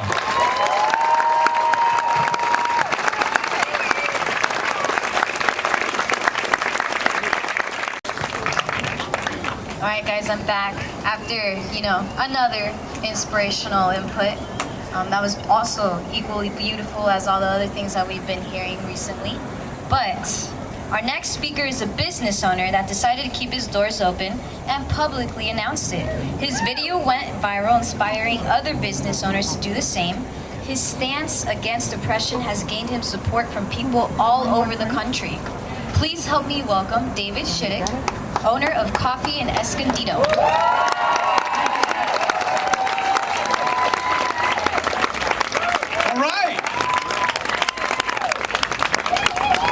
Thank God glad it's not cold out here. I'll just be an hour, so you're good. No, I don't think, my mandate right now, I'm not going to be long because I don't think for me to instill courage on the inside of you is going to take a whole lot of time. And my mandate right now is to do that. And we have a coffee shop in Escondido, and I wouldn't say that serving a cup of coffee is an essential part of life. Thank you. It's not what I serve that makes me essential, it's who we are that makes us essential. And so tonight what I wanted to do is I wanted to talk to you just for a few minutes to hopefully tonight I can instill courage on the inside of you to do what we did, to do what they did here, to do what so many other people are doing around the country. Because until we stand up, things will never change. And I want to tell you, and I want to give you the reason why I fight. People might say you're risking everything, but the reward is so much greater than the risk. What will happen is so much greater than what could happen. And so let me tell you a story. There's a private in World War I. His name was Martin Treptow. Martin Treptow was on a battlefield, and unfortunately he got shot and fell over, and he died on the battlefield. As they went to recover his body, they looked inside of his jacket, and inside of his jacket they pulled out a note. And on this note it read this, from a private in the army in World War I. Martin Treptow wrote with his own handwriting, "America must win this war. Therefore I will give, I will save, I will sacrifice, I will endure. I will fight cheerfully and do my utmost, as if the issue of the entire struggle depended on me alone." So what I want to encourage you tonight is this, is to fight like it depended on you alone. To not back down. If you're a small business owner out there right now, or if you know a small business owner, maybe you're watching this, get inspired and fight like it depends on you. Fight like your children are depending on it, or your grandchildren are depending on it. There is inspiration we can get. America is the greatest nation in the entire world. And 5,000 years before America was founded, not much took place. After America was founded, after we gained our independence, we went to the moon, we invented cars, we flew airplanes. In 244 years, we did far more than the world did in 5,000 years. Why? Because there is something powerful when men and women get their freedom. When men and women stand up and say, enough is enough, I will do something that has never been done so I can see something that has never been seen. And I know my mandate is to hopefully light a fire on the inside of every single person who might see this. Every single person who's here, and every businessman and woman around the United States of America, and say, the reward is so much greater than the risk. When people rise up, great things happen. Thomas Jefferson said this. He said, when the people fear the government, it's tyranny. But when the government fears the people, that's liberty. And I think it's about time that our government fears the people again. I think it's about time that they stand up. I think it's about time that we rise up and let our voices be heard again. For the people. By the people. This is our greatest time. This is the moment that we were born. I know it's the moment that I was born. Like Pastor John said, of all the times we could have been born, we were born now. We were born now to stand up and do something that's never been done. So I want to encourage us tonight, let's fight like we've never fought before. If you're a businessman or woman, open your doors. The fear cannot keep you there anymore. Courage is not the absence of fear, but rather the determination that something is more important. There is something so much more important than the fear. It's a risky business stepping outside of your house. It's a risky business getting in your car. Every day is a risk, but nothing good comes without a risk. So let's light up every person that we know, every businessman, every businesswoman, every free person in this nation, and stand up and let the government know that we're taking back our country, that we're taking back the United States of America. Now, let me just leave you with this. In the words of Thomas Paine, I prefer peace, but if trouble's gonna come, let it come in my time, so that my children will know peace. Let it come in our time, because here tonight we're not afraid to fight. We're not afraid to sacrifice, because America must win this war. So we will sacrifice. We will give. We will give everything we have. We will endure. We will fight cheerfully, because we know the whole issue of this entire struggle depends on us alone. Thanks so much. Have a great night. Beautiful ending. All right, you guys, we're going to go ahead and take a 10-minute break. Go ahead and use the restroom if you need to. But go ahead and use that door on the very left of my side, which is your right, you know, just to be able to keep the dudes that I personally know. I have to say, I have a lot of love and respect for John. He is an influencer and content creator that has used his platform to speak truth and go against the narrative about what has been happening the past 9 months. Known as Johnny Juicer on social media, please welcome a true light warrior, Jonny Morelli. Thank you, little Esme. I love that little girl. That's my little niece. All right, this is new territory for me because I'm, used to making little cute videos with my dog. So I've been on social media now right around 8 years. I was inspired to put myself out there with my healing journey with diet and lifestyle changes I made.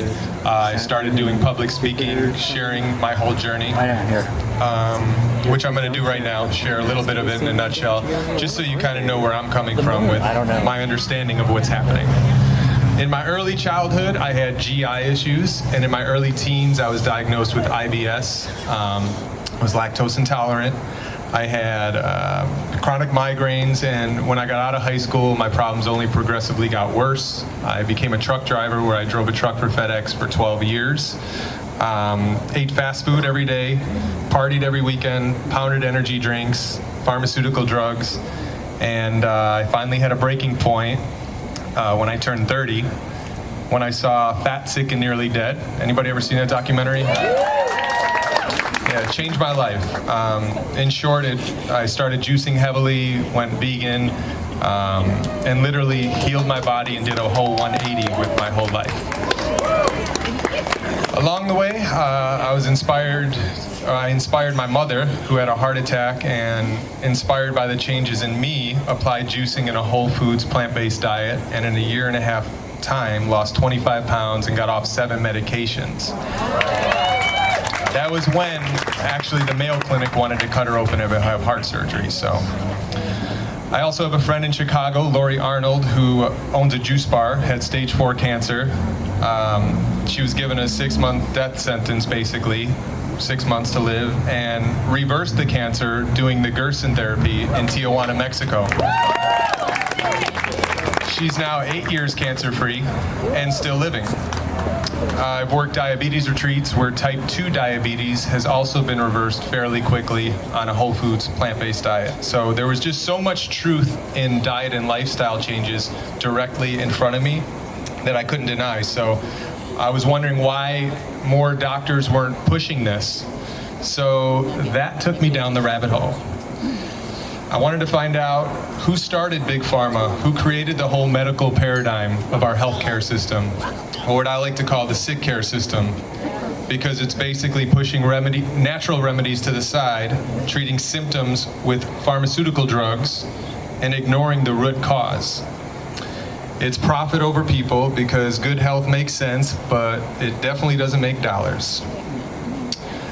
So when I started looking into Big Pharma, I went deeper and realized the same people behind that are the same ones that basically control every aspect of our lives. Yeah. The big banking system, the agricultural business, even controlling the media.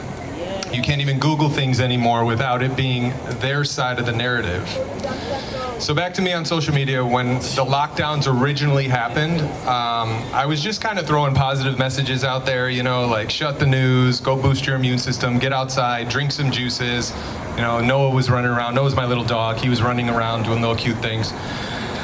But then the first week of April, I said, you know what, screw it. Let me address the elephant in the room. So I made a post kind of raising questions about what was happening, just to kind of throw a little bait out there and see if I can see if there was anybody else that was on the same page as me. And sure enough, I got backlash, got a bunch of mean comments, hate messages, and even threats. I remember wondering that night if I should even keep posting about this stuff, but intuitively, I felt inclined to do so. I just felt there was no integrity by just, you know, shutting up when I kind of know a little bit more than the average. So along the way, I got a bunch of unfollowers, and I also got a lot of unfriended in real life, people that I've known forever, because they kind of put me in a box, trying to identify me as one political party or another. They said I was insensitive because I was anti-mask, when in reality, I'm pro-face. And I'm pro-fresh air in a supposed respiratory virus pandemic that we're in. So, also these same people are the same ones that believe everything the news tells them, which to me it's fake news, it's nothing but fear-based news, and only what the powers that be want you to see. Trust me, I've been shadow banned, my posts have been censored, and with these new Instagram guidelines, I've been talking to everybody out here. There's a good chance my account could get deleted. So clearly there's been nothing to gain speaking on this. I've even lost a lot of money, but to me, like I said, there's no integrity speaking on something that's happening that's so important it can change the course of humanity. To me, it is much bigger than a virus. It is a psychological war. This global reset that they keep talking about, this new normal, is not for our benefit. I mean, we're talking about a virus with a 99.97 recovery rate. I mean, if I got diagnosed with somebody and they told me, hey, you have 99% chance of surviving, I'd feel pretty good about my chances. You know? Another study recently, I know a month ago or so, came out showing 95% of the deaths are coming from obese with 2.5 or more comorbidities. So clearly this is a health issue. And if the government truly cared about your health, they'd close fast food establishments, they'd close liquor stores, they'd ban cigarettes, and they wouldn't knowingly poison our air, water, and food.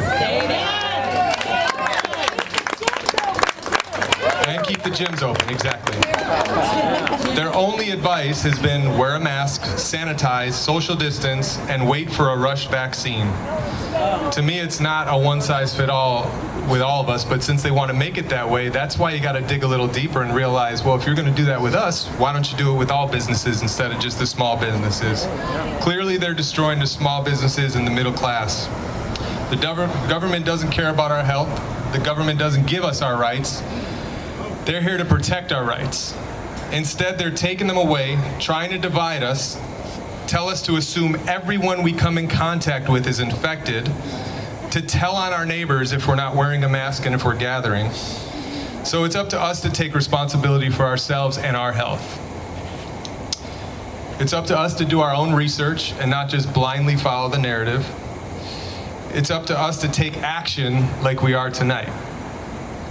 Because nobody's going to save us. No Trump, no Biden. We are going to be the ones to save ourselves. Banding together with our fellow neighbors and our community to fight back, because trust me, that 1% fears the day the 99% fully wakes up and fights back. Power to...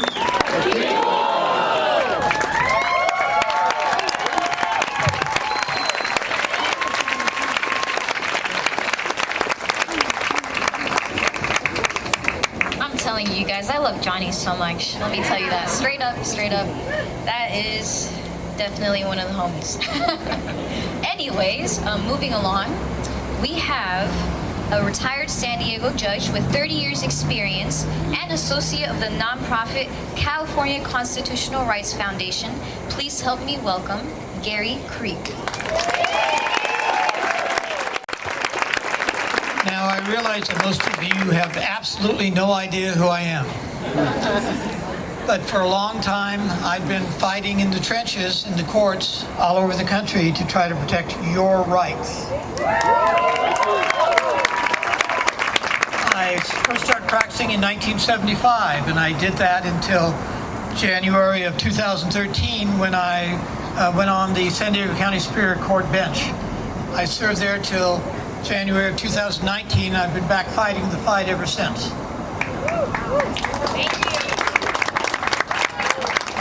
The group that I currently head is called the California Constitutional Rights Foundation. We have brochures, and I've got cards down here.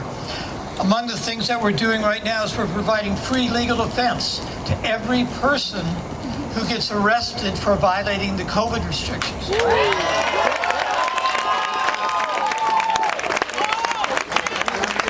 first, I was doing that by myself, but now as a result of the help of an attorney by the name of Charlotte Najjar, she's recruited 3 other criminal defense attorneys to help me. So now we've got 4 of us down here, and we hope to get more. Now, if you think they're not going to prosecute us, you should talk to Peter San Nicolas. He was the owner of Ramona Fitness Center, who earlier this year was notified that he was being prosecuted for 6 misdemeanors because the sheriffs had visited his gym up in Ramona on 6 different days. They told him nothing was wrong, you're not going to get in trouble, we're just here to check you out. And then each one of those visits resulted in a misdemeanor charge against him, which could have, it was 5 misdemeanor charges, which could have resulted in up to $5,000 in fines and 5 years in jail. They aren't fooling around. While the sheriffs of Ventura County, Los Angeles County, Orange County, San Bernardino County, and Riverside County have all said they won't enforce these COVID restrictions, our lovely Bill Gore of San Diego County has said that he will, and he set up a sheriff's task force to do so. I've never thought too much about Bill Gore since I first ran into him a few years back, but that's me. The only thing I have to worry about is getting my CCW renewed. Anyway, one of the things that I want to talk about, and tell me when you want me to shut up, okay? Is the current status of the ruling that came out on Wednesday from my friend Judge Joel Warfield. Yeah. Joel's a liberal, but he believes in the Constitution, and he believes people have rights. Yeah. So in his hearing on Wednesday, he surprised everybody and extended his barring of the enforcement of rules against strip clubs to all restaurants in San Diego County. I've known Joel for 7 years. He's a good man. He has guts to stand up. I will tell you from my personal experience that most state court judges do not have the intestinal fortitude to stand up to the state government. The state government controls the purse strings for all the courts. The state government decides who gets promoted to appellate court judges.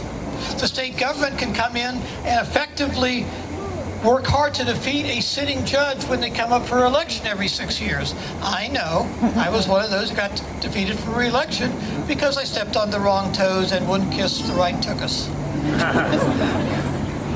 But Joel has the guts to do it. The day he issued that opinion, I wrote a memo to the group of attorneys I'm working with and fighting these COVID restrictions around the state, and I said that by no later than Monday, the 4th District Court of Appeal would issue a stay of enforcement of his order. Well, they beat me by 1 day. They did it yesterday. Because I knew that the judges on the 4th District Court of Appeal would not dare to stand up against the governor. He's too powerful. They're too afraid. There's very few judges on the San Diego County Superior Court bench that are Christian or conservative or Catholic or someone who has a fervent religious belief. That's because if you open your mouth with one of those beliefs, they come after you. And since I was a Christian and a conservative and I shot my mouth off, they came after me. The first month I was on the bench, I was told by one of the senior judges that our presiding judge had put a target on my back and that he was going to be coming after me. And he did. He just did it quietly. That being said, I'm now head of a group called the California Constitutional Rights Foundation, as I believe I said before. We're filing lawsuits around the state to challenge the COVID restrictions. We're doing it differently. We're doing it in federal court because the federal court judges are there for life. They can't be removed by a vote. And so they're more independent. The reason we're filing lawsuits around the state is because you can still run into a bad federal judge. About half of the judges, federal judges on the Ninth Circuit Court of Appeal, which used to be the most liberal federal circuit court of appeal in the country, its rulings were reversed over 90% of the time by the Supreme Court. Half of that appellate court is now Trump appointed, so we've got some good judges there. I'm not trying to do a rally for Trump. I'm just saying we had all these terrible judges up there for a long time, and now we've got decent judges up there. So we're hopeful we'll get a fair shake. But we so far filed one lawsuit in the Eastern District Federal Court for California on behalf of a group of Nevada County restaurants. We're getting ready to file a lawsuit on behalf of a group of Placer County restaurants. We're working on getting a lawsuit here, which is ready to file once I get some money together and get enough plaintiffs in the federal court down here in San Diego. We stopped working on it on Wednesday because we knew that everybody who heard about Joel's ruling would say, hey, we don't need to do anything, restaurants are all fine now. Well, I knew that wasn't going to be the case, but I just shut up and waited for it to happen. And you've all been reading in all the media about how that ruling's no longer good, restaurants are supposed to shut down like the Village. And by the way, I think we should all thank Alondra for putting this together.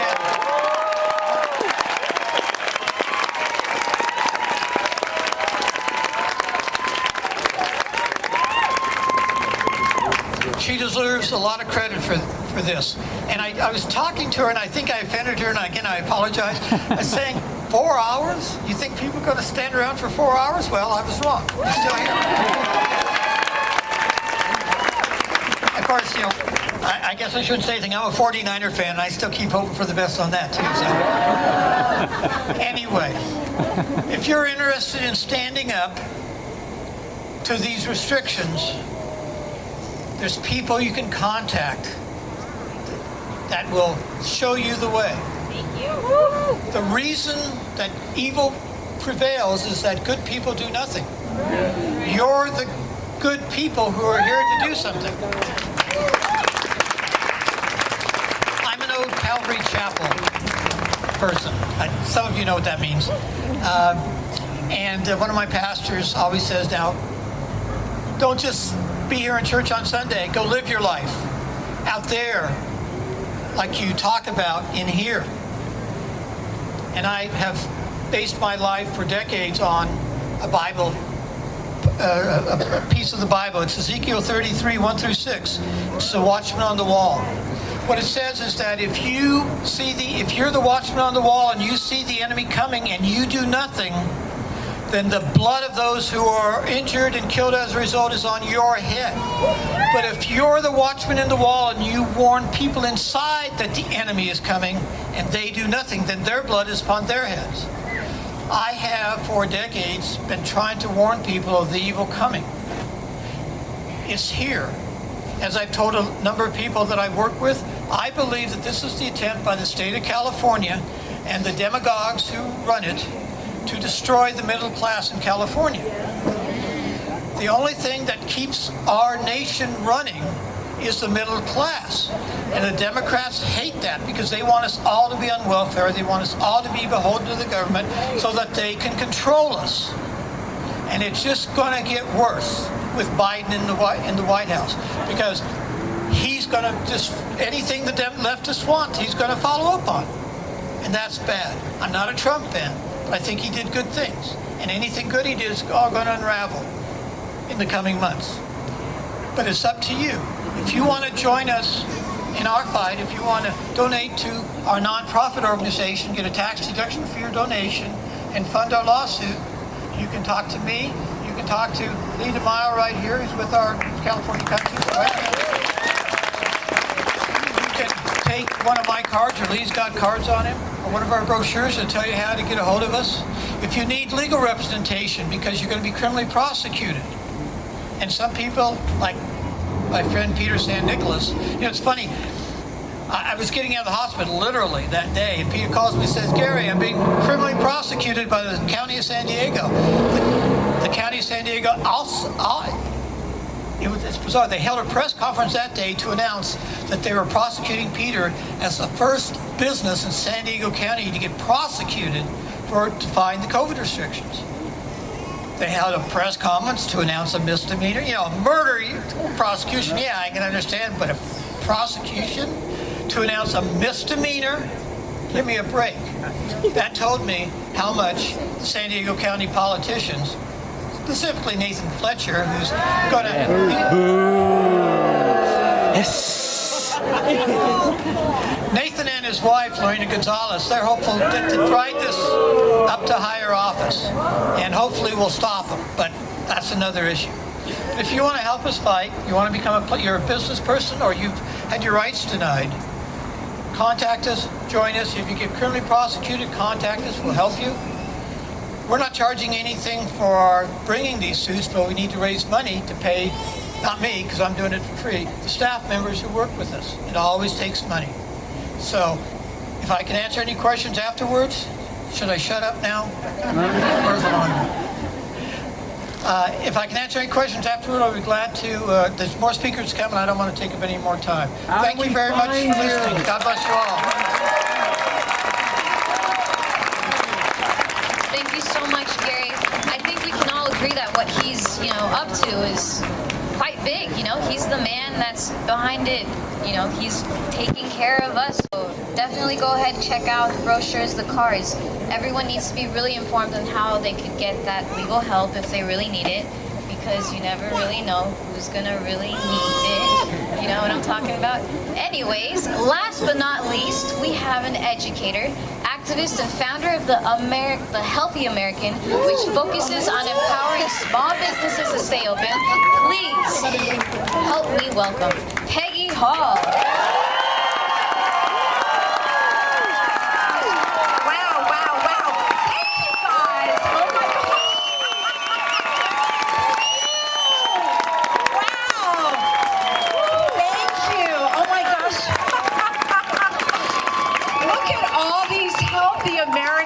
Isn't it amazing to be outside with all these other amazing, healthy Americans? Oh my gosh. Just beautiful. Thank you everyone who came out to support Alondra. And I want to do a show of hands here. Who owns a small business?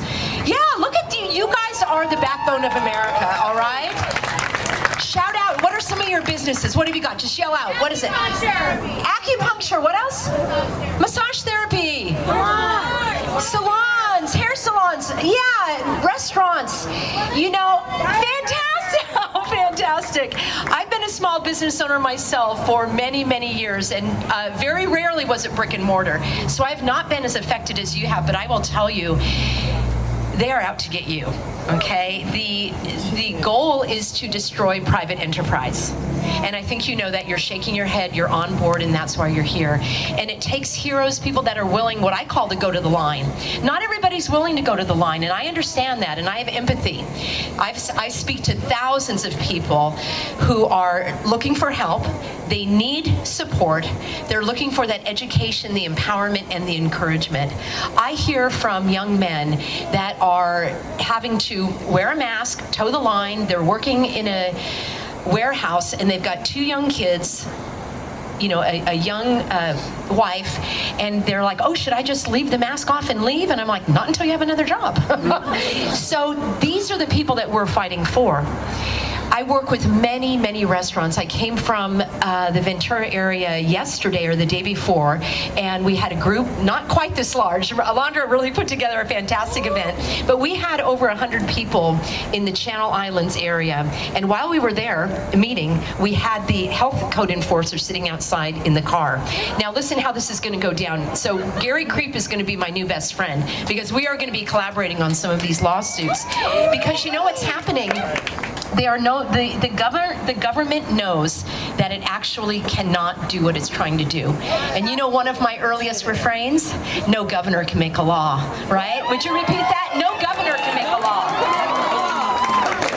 No governor can make a law, no mayor can make a law, no health officer can make a law, and now I have to add into that list, no code enforcer can make a law. And guess what? When I was there at this consortium and coalition of restaurant owners, they were showing me the citations that they were getting from the health officers, and get this, for all you restaurant owners out there, she showed me the citation that said you were serving outside when you shouldn't have, you and your employees and your customers weren't wearing masks. I don't know how the health department has anything to do over me as a customer, but they were citing her for that.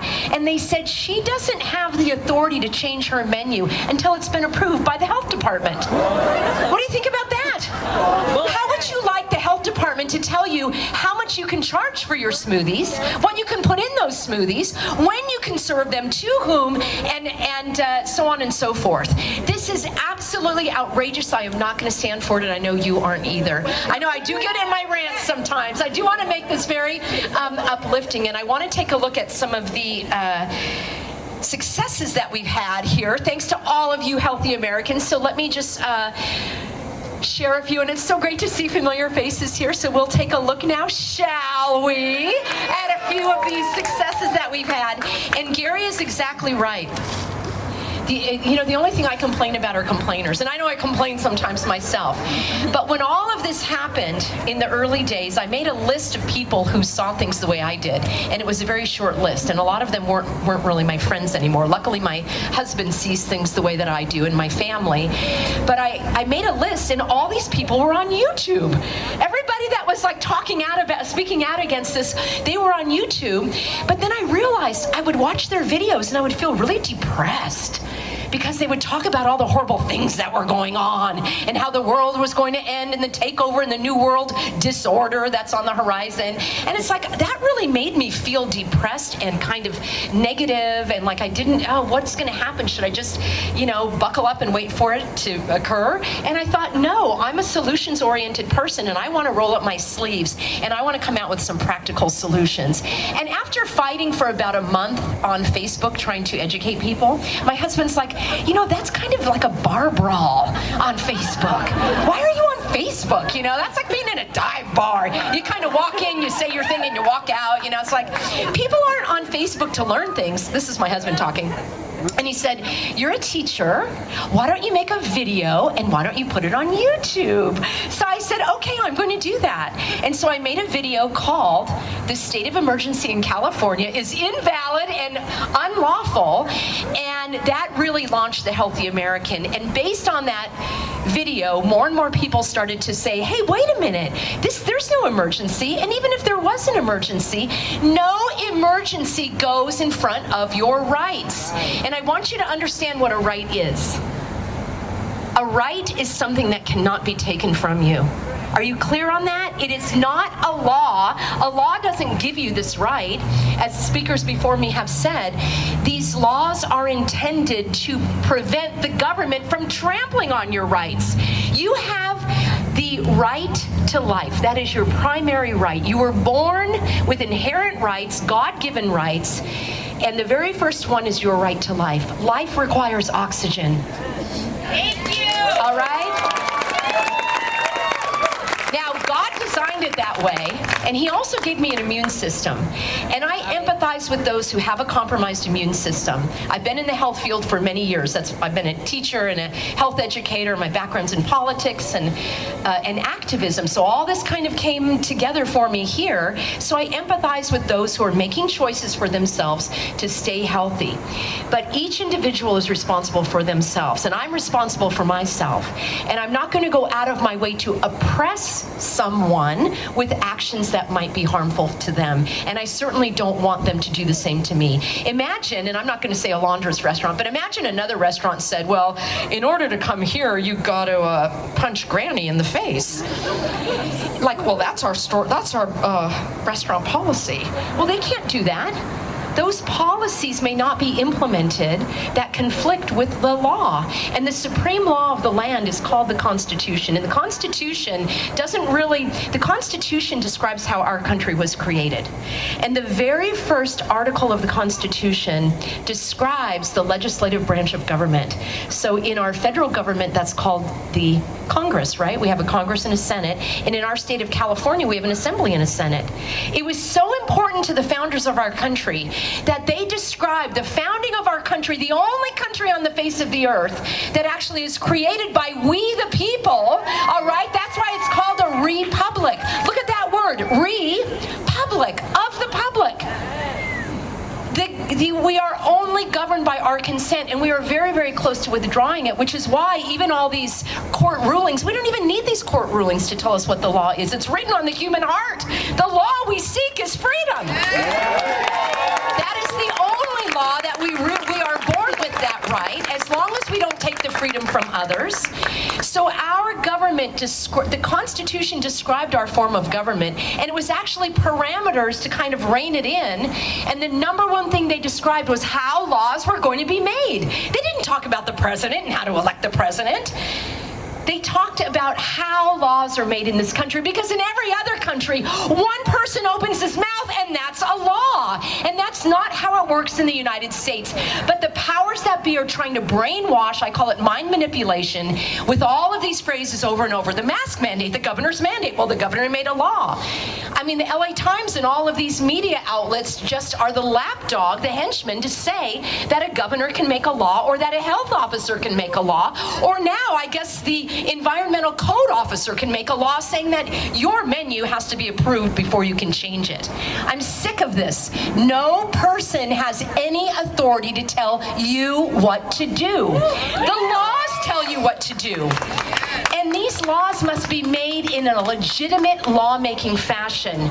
Again and again, these ideas that something can just be promulgated or just spoken, the only, God can speak things into existence. And aside from that, I'm not going to abide, all right? These laws have to go through a lawmaking procedure.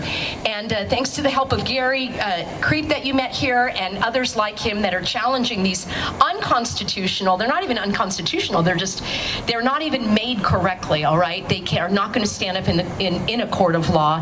And I do have faith in some of the courts and some of the judges, because a lot of these rulings are coming out favorably. So I do want to leave today. I have a couple more points to make, but I do want to talk about all of the good things that are happening. But the number one thing we need to do, and I just love seeing the parents here with young kids. I have young kids watching the videos, and I'm always mindful of that I am an educator. I've never spoken about the science, maybe here or there in a passing comment.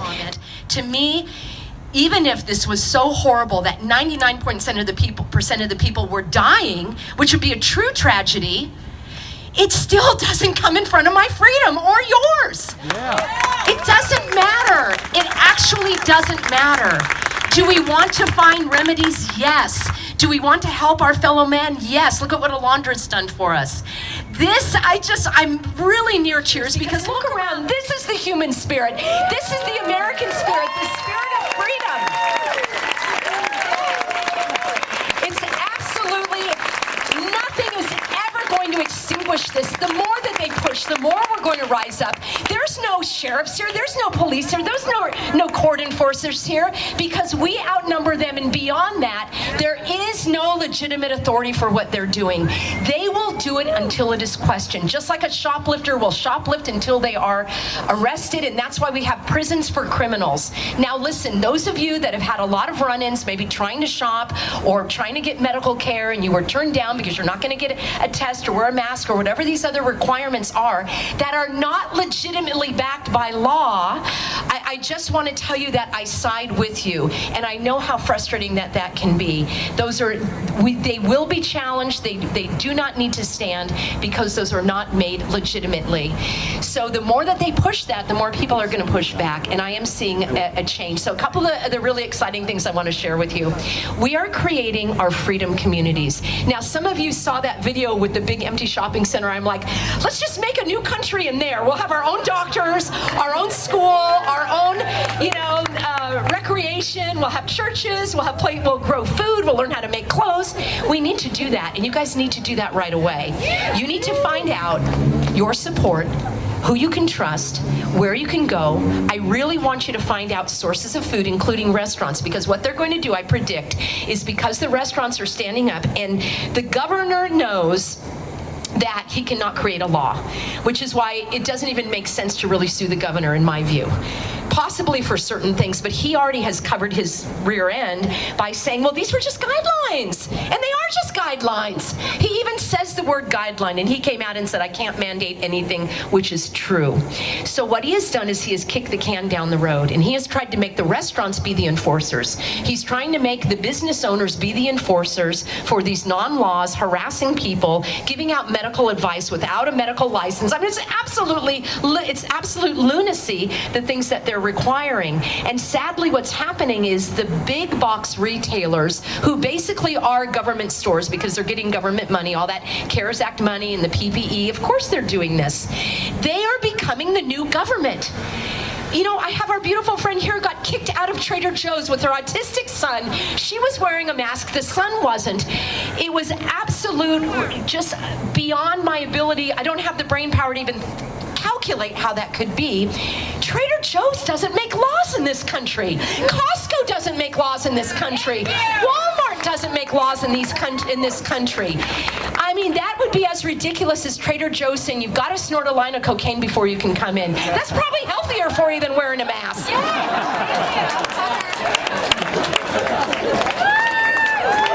I want to make it as ridiculous as it sounds. We need to use these examples that are as ridiculous as they sound, okay? Here's another one. It is December.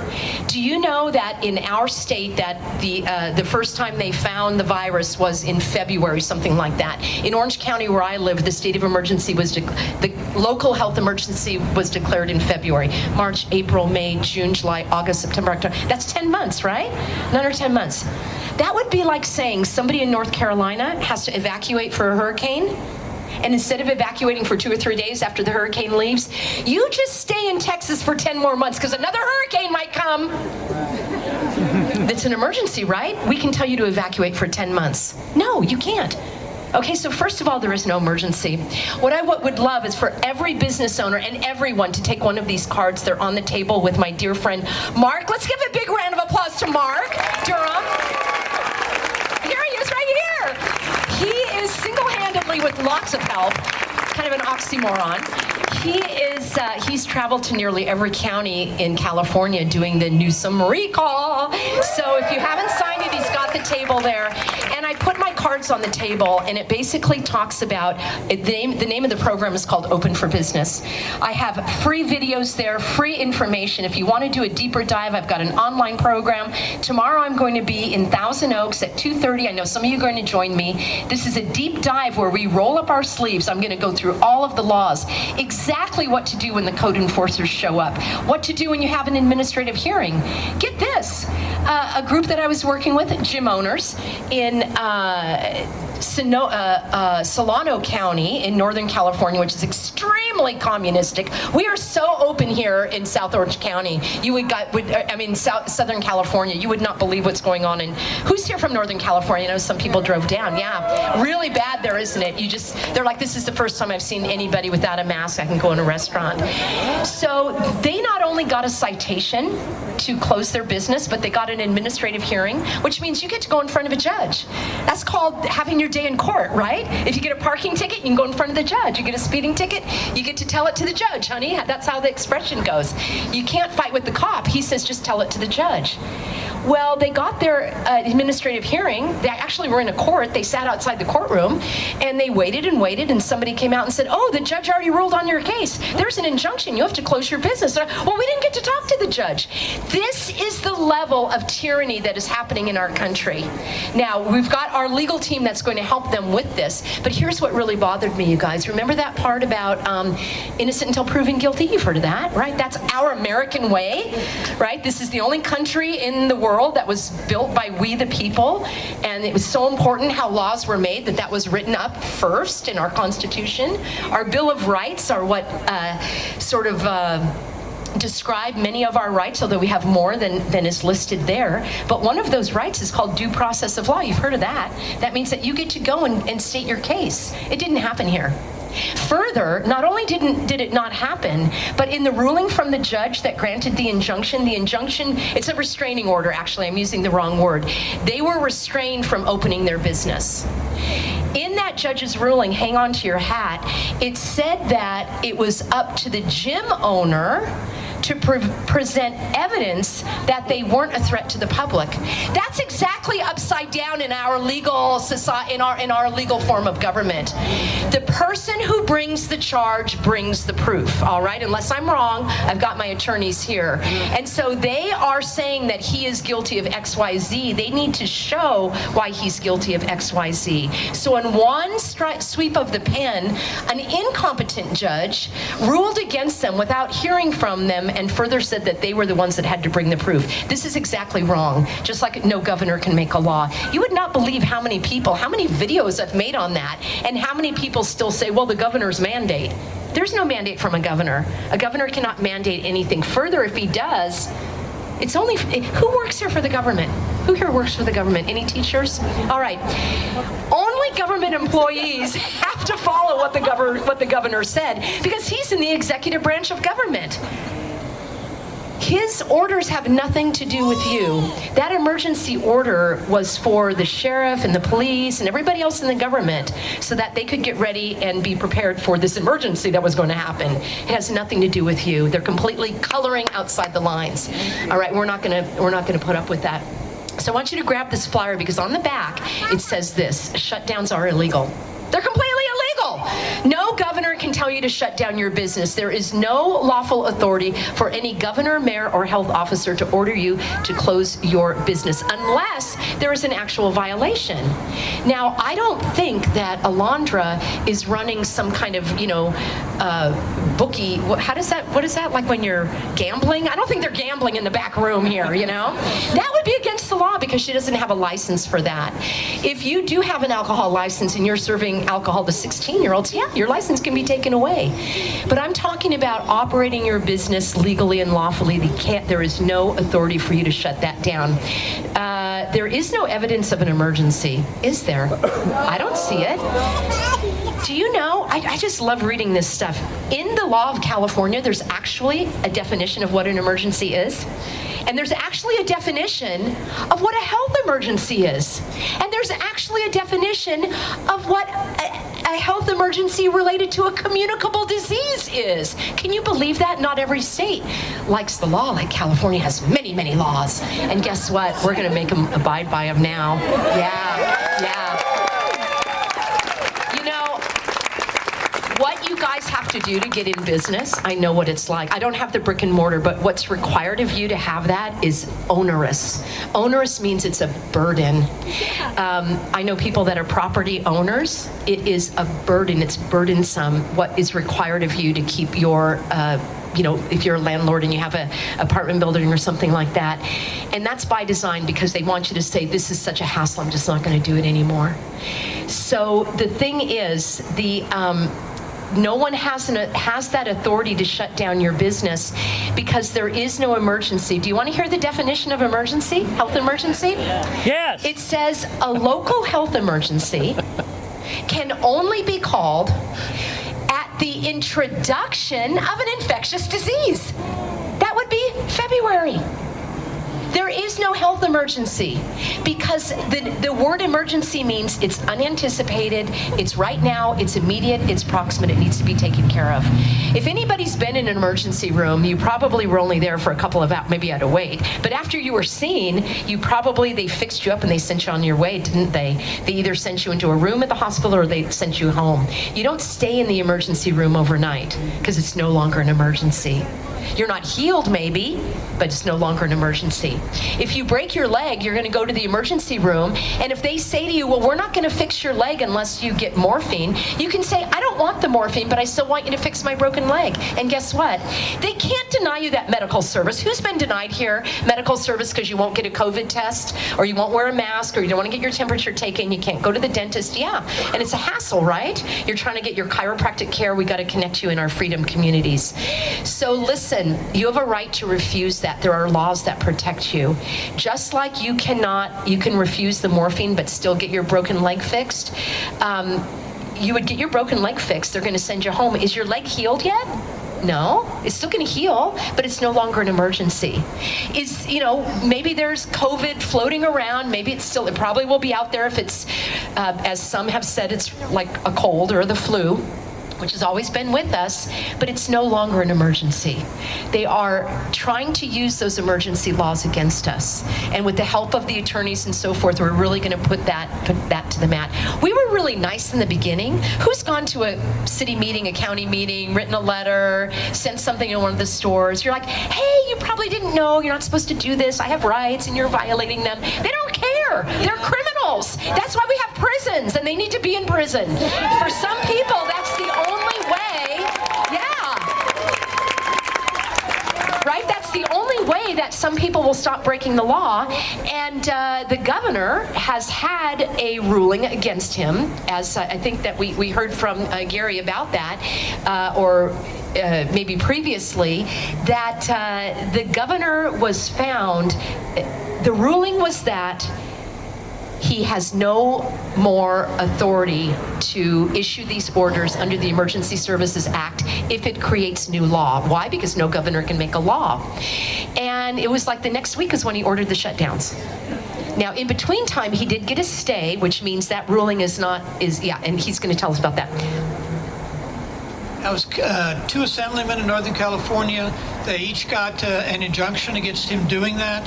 The following week, the governor's attorneys got their appellate district court to stay, just like the appellate district court down here stayed Judge Warfel's ruling.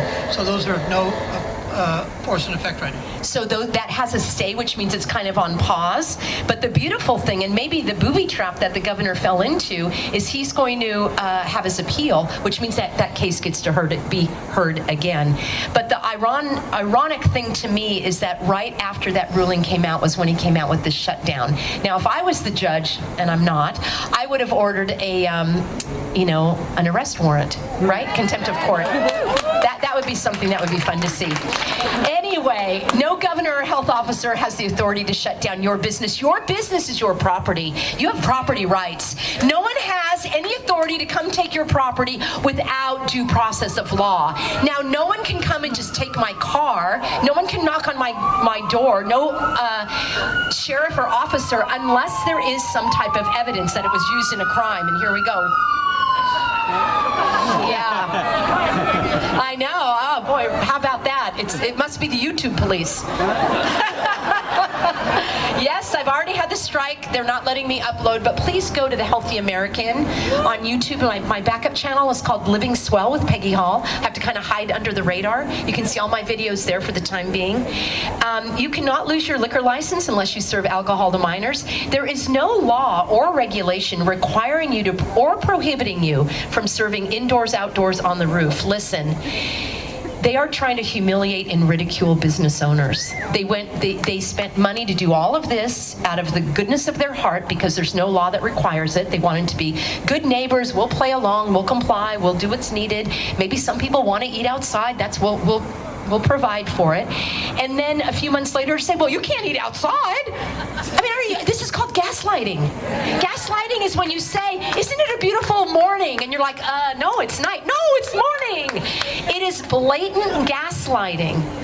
And sadly, there is a mental condition called psychosis, which is a mental disorder, and it's called delusional psychosis. I'm not a doctor, but Dr. Mark McDonald has spoken on this, and it means when you are not living in reality. You actually are unable to understand the reality. And sadly, this is one of the tools of the enemy. The evildoers have done this on purpose. Well, you have to serve outdoors. Well, indoors. Well, you're closed now. Well, you can open at 10, but we have to see your menu. Well, I don't like that menu. And before you know it, you're dancing, you're trying to do it, and guess what? Don't do any of it. You have 2 choices, you guys. Comply or defy. Which is it? What are you going to do? Defy. Wonderful Peter, who's being represented here now, he did everything. He had the mask on, he put his stuff outside, and they still came after him. The woman that I told you that they want to review her menu, She's doing everything. And I'm like, you don't have to do any of it. They're still coming after you, even though you've done all this. Listen to all the business owners. You are the business owner. You operate your business the way that it makes sense for you. If you think that you'll have more business, if you make your wait staff wear the masks, you make them do it. If you think you'll serve more, if you have people outside, do that. If you are requiring masks, I would recommend Maskless Monday. And just see how your business is going to triple and quadruple. And when I say Maskless Monday, I mean your wait staff and everybody. You'll find the people who don't want to do that. Again, you can't force them, but that's something I would offer. So the businesses that we have been working with, it's kind of sad. I can't even get a table at Basilico's anymore because I've been promoting that, and Tony has been, and he has stood up. And the great thing about Tony Roman, who owns the restaurant, he doesn't care about any of these laws. He's like, it's my business, I'm running it. He doesn't even care about whether it's legal or not legal. He just knows that it's his business and he's going to run it the way he wants to. And I encourage you, all of you, to do that. You've got the backing here. You call me, you can call Gary. You will have the legal teeth. But the fact of the matter is, we just have to live life normally. And there is no, I'm just telling you this, you have the legal right to operate the business the way that you want to. I have all of this written here, and I have the laws on the back for you. So if the code enforcer comes, I would just hand them this after he shows you the warrant that he can come into your business. Yeah. Your business is your property. The government ordering you to close or limit your operations is theft, okay? They're stealing from you. And when there are two or more, like the health officer who told the code officer to come, that's a felony. It's called a deprivation of your rights. And that is Title 18, Section 242. My understanding, it's a felony. And I wouldn't want to be involved in that if I was a government employee doing that. So we need to educate them as well. I do recommend making allies, creating allies, maybe doing kind of like the offensive move, where you call the health officer, you call the code enforcer that has come and done your restaurant inspection. You're like, hey, what's going on here? You start to ask and get some of that insider knowledge. I would recommend that you call your OSHA district manager and have a conversation. I don't even have a brick and mortar, and I call these people all the time just to get the info. If you own a license for cutting hair, call that licensing board and just say to them, I'm curious, what is the code of law that says I have to wear a mask? And they can't answer you because there is no code of law. Remember, laws are only made by the legislative body. So listen, you guys, I want to wrap up in a little bit, and it's just so awesome to be here. Here are the great things that you can do, because remember, I'm all about creating solutions. Let's do something, take some action. I have three main remedies. Like whenever somebody has a problem, I run through my mind and I think, which of these three remedies can be applied here? And I hope all three can be applied, and we are actually living out the first remedy. Well, we're living out all of them right now. The first remedy is connection. You have got to be connected with people in your community, like-minded. Go to these businesses, give them your money. Some of you saw me at the farmer's market. I'm like, I'm trying to give you money here. They're like, you're trying to put me out of business. So I'm actually trying to give you money. You want to support these businesses. Now, we've got something called thefreedomdirectory.com. Would you put that in your phone or jot that down? Thefreedomdirectory.com. And guess what? You're going to list your businesses that you know, whether it's nail salon, hair salon, mortgage company, any company that's a freedom-loving company. This is a long project in the works, and this is going to be where you can type in, you can do a search by zip code, you can do a search by industry, and let's say you're traveling to Ventura, you're like, where can I eat? And you type it in and you can find that out, thefreedomdirectory.com. Now, coming up, which is not made yet, so please don't go there, but just put it in your, agenda for like another couple of weeks or something, freedompeople.org. freedompeople.org, and that's where you can type in your zip code and find out other healthy Americans, other freedom-loving people that you can connect with, and especially for those that have had a hard time here. And there are many. I get so many unbelievably tragic stories that come through my email and people asking for help, and I'm talking about really, really traumatic, you know what I'm talking about, deaths of despair. You know, it's horrible. Lives that are being lost, livelihoods that are being lost. Let's say that some of you are having difficulty with your job. You're like, I just can't go back after the first of the year. They want a test. I'm not going to get tested. They want a vaccine. I'm not going to get the vaccine. Get on this freedompeople.org. And I would love nothing more than if you guys would start networking, kind of like a Craigslist for freedom lovers. And you're going to maybe somebody has a job for you, or maybe you need to hire somebody. Let's do it within our community. How does that sound, you guys? Doesn't that awesome? So connection is the number one remedy, because the number one tool of the enemy, and this is a spiritual battle, it's a spiritual battle for the very soul of humanity. It's not even about keeping your business, it's about keeping your freedom, it's about keeping your soul, which wants to be taken over by evil. And we really do need to pray for those that are under the influence of evil, or some of them that actually are evil, because the only thing that overcomes evil is good, and good does win in the end. The battle is sure, and we're in the thick of it.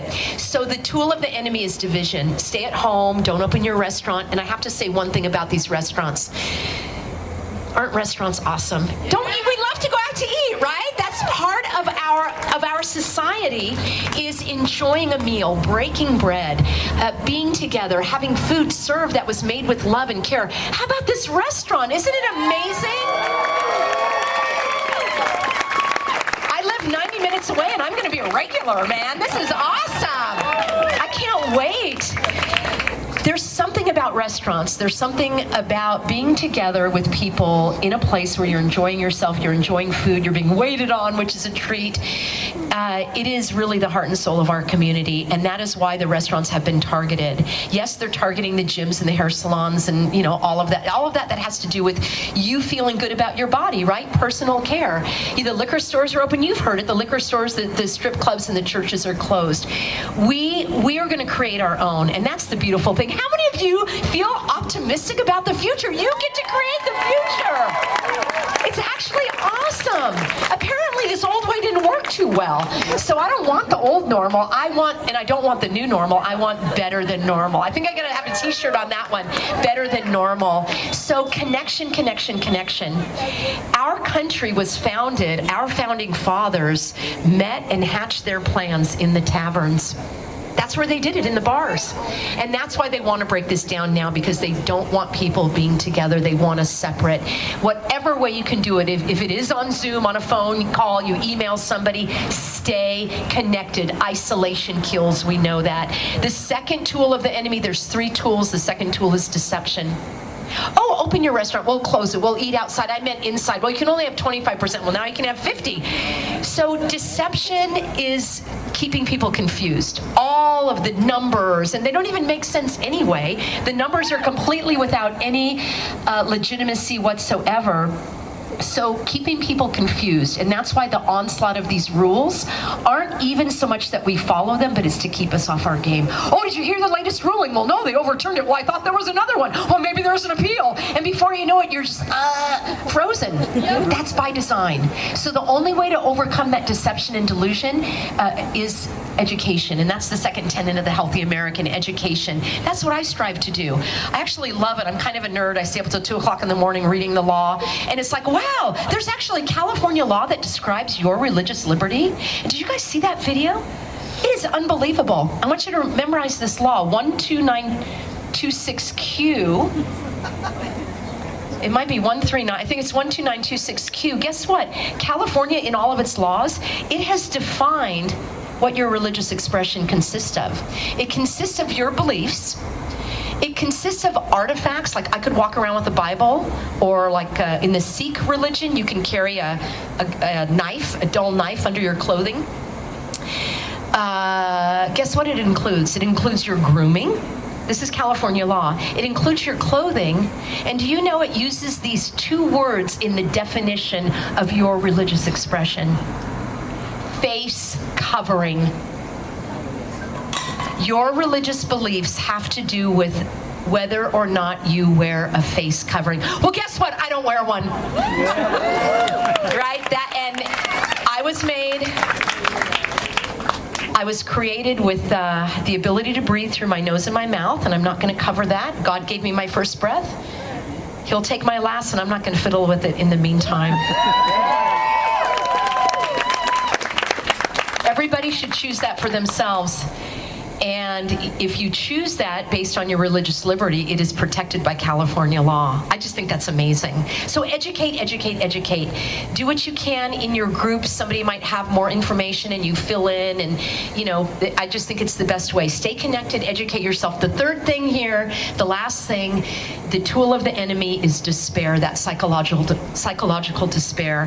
How many of you have felt at some time or another, I just cannot go on with this. This is just like, I am so over it, right? Like this can wake me up when it's over. That's also by design, and that's part of that pressure.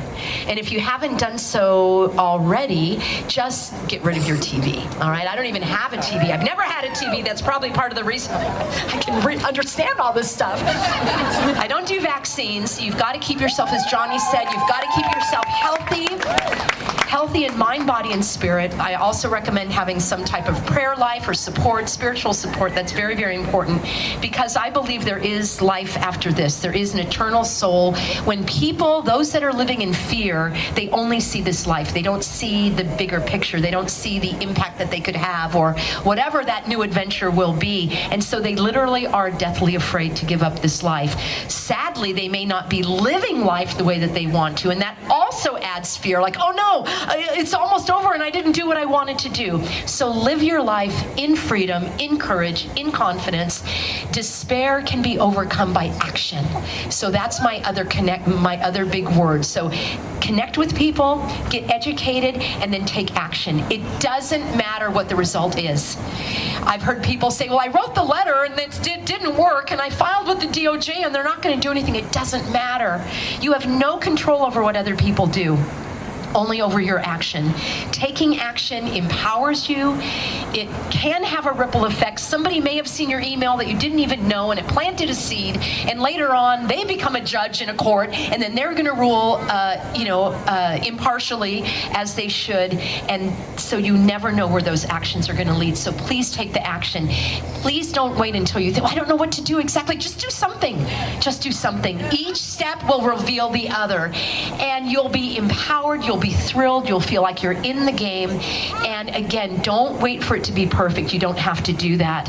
So I just wanted to say a couple other things here, and I made some notes that I think I've covered them all. I really would like to say we need all hands on deck, you guys. Please join me at thehealthyamerican.org. I want to leave you with one final statement here. Well, a couple of things. You know, there's also back in El Cajon, we've got 3 p.m. on Monday. I'll be there. Please come out again. Join me tomorrow if you can. I know that's a drive up to Thousand Oaks, but it's going to be fantastic. But what I want to say is this: I really believe this with all my heart. And people will say, "Gosh, Peggy, you seem like you're optimistic and positive about this." And I really am. I truly am. It may sound strange, but I believe that this is one of the best things that could ever have happened to our country. Possibly the other speakers said this as well. Because how many of you feel now a renewed sense of purpose in life, right? Like, I am going to do this. How many of you feel a renewed sense of passion? I am never giving up, right? I am marching this all the way to heaven, as I say. I am never giving up. I hope I can give up, because I hope it'll all go our communities, recreating our societies. So get with those that you trust, that you love, that you can educate. Be patient. Some people just need more time to kind of come along. Don't give up on those family members, friends that you're like, oh my gosh, I don't think I'll ever see them again. You might be surprised. They might come along. They need passion. They need love. They need understanding.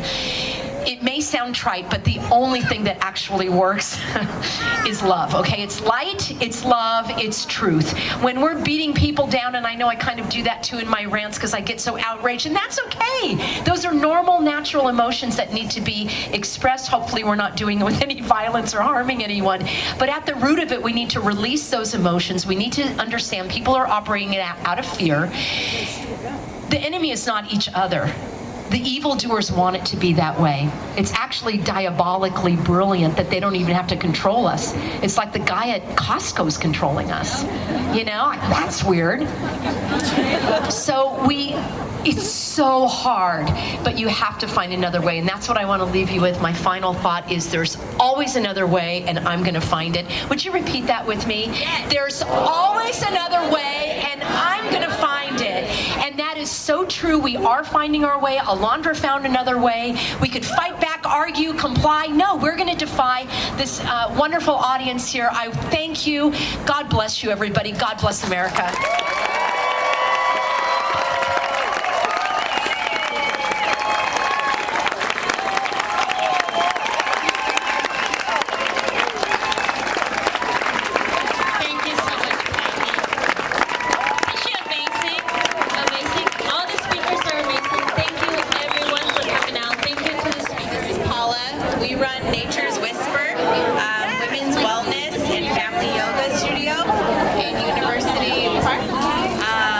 We're open, we're holding doula services, postpartum meal services,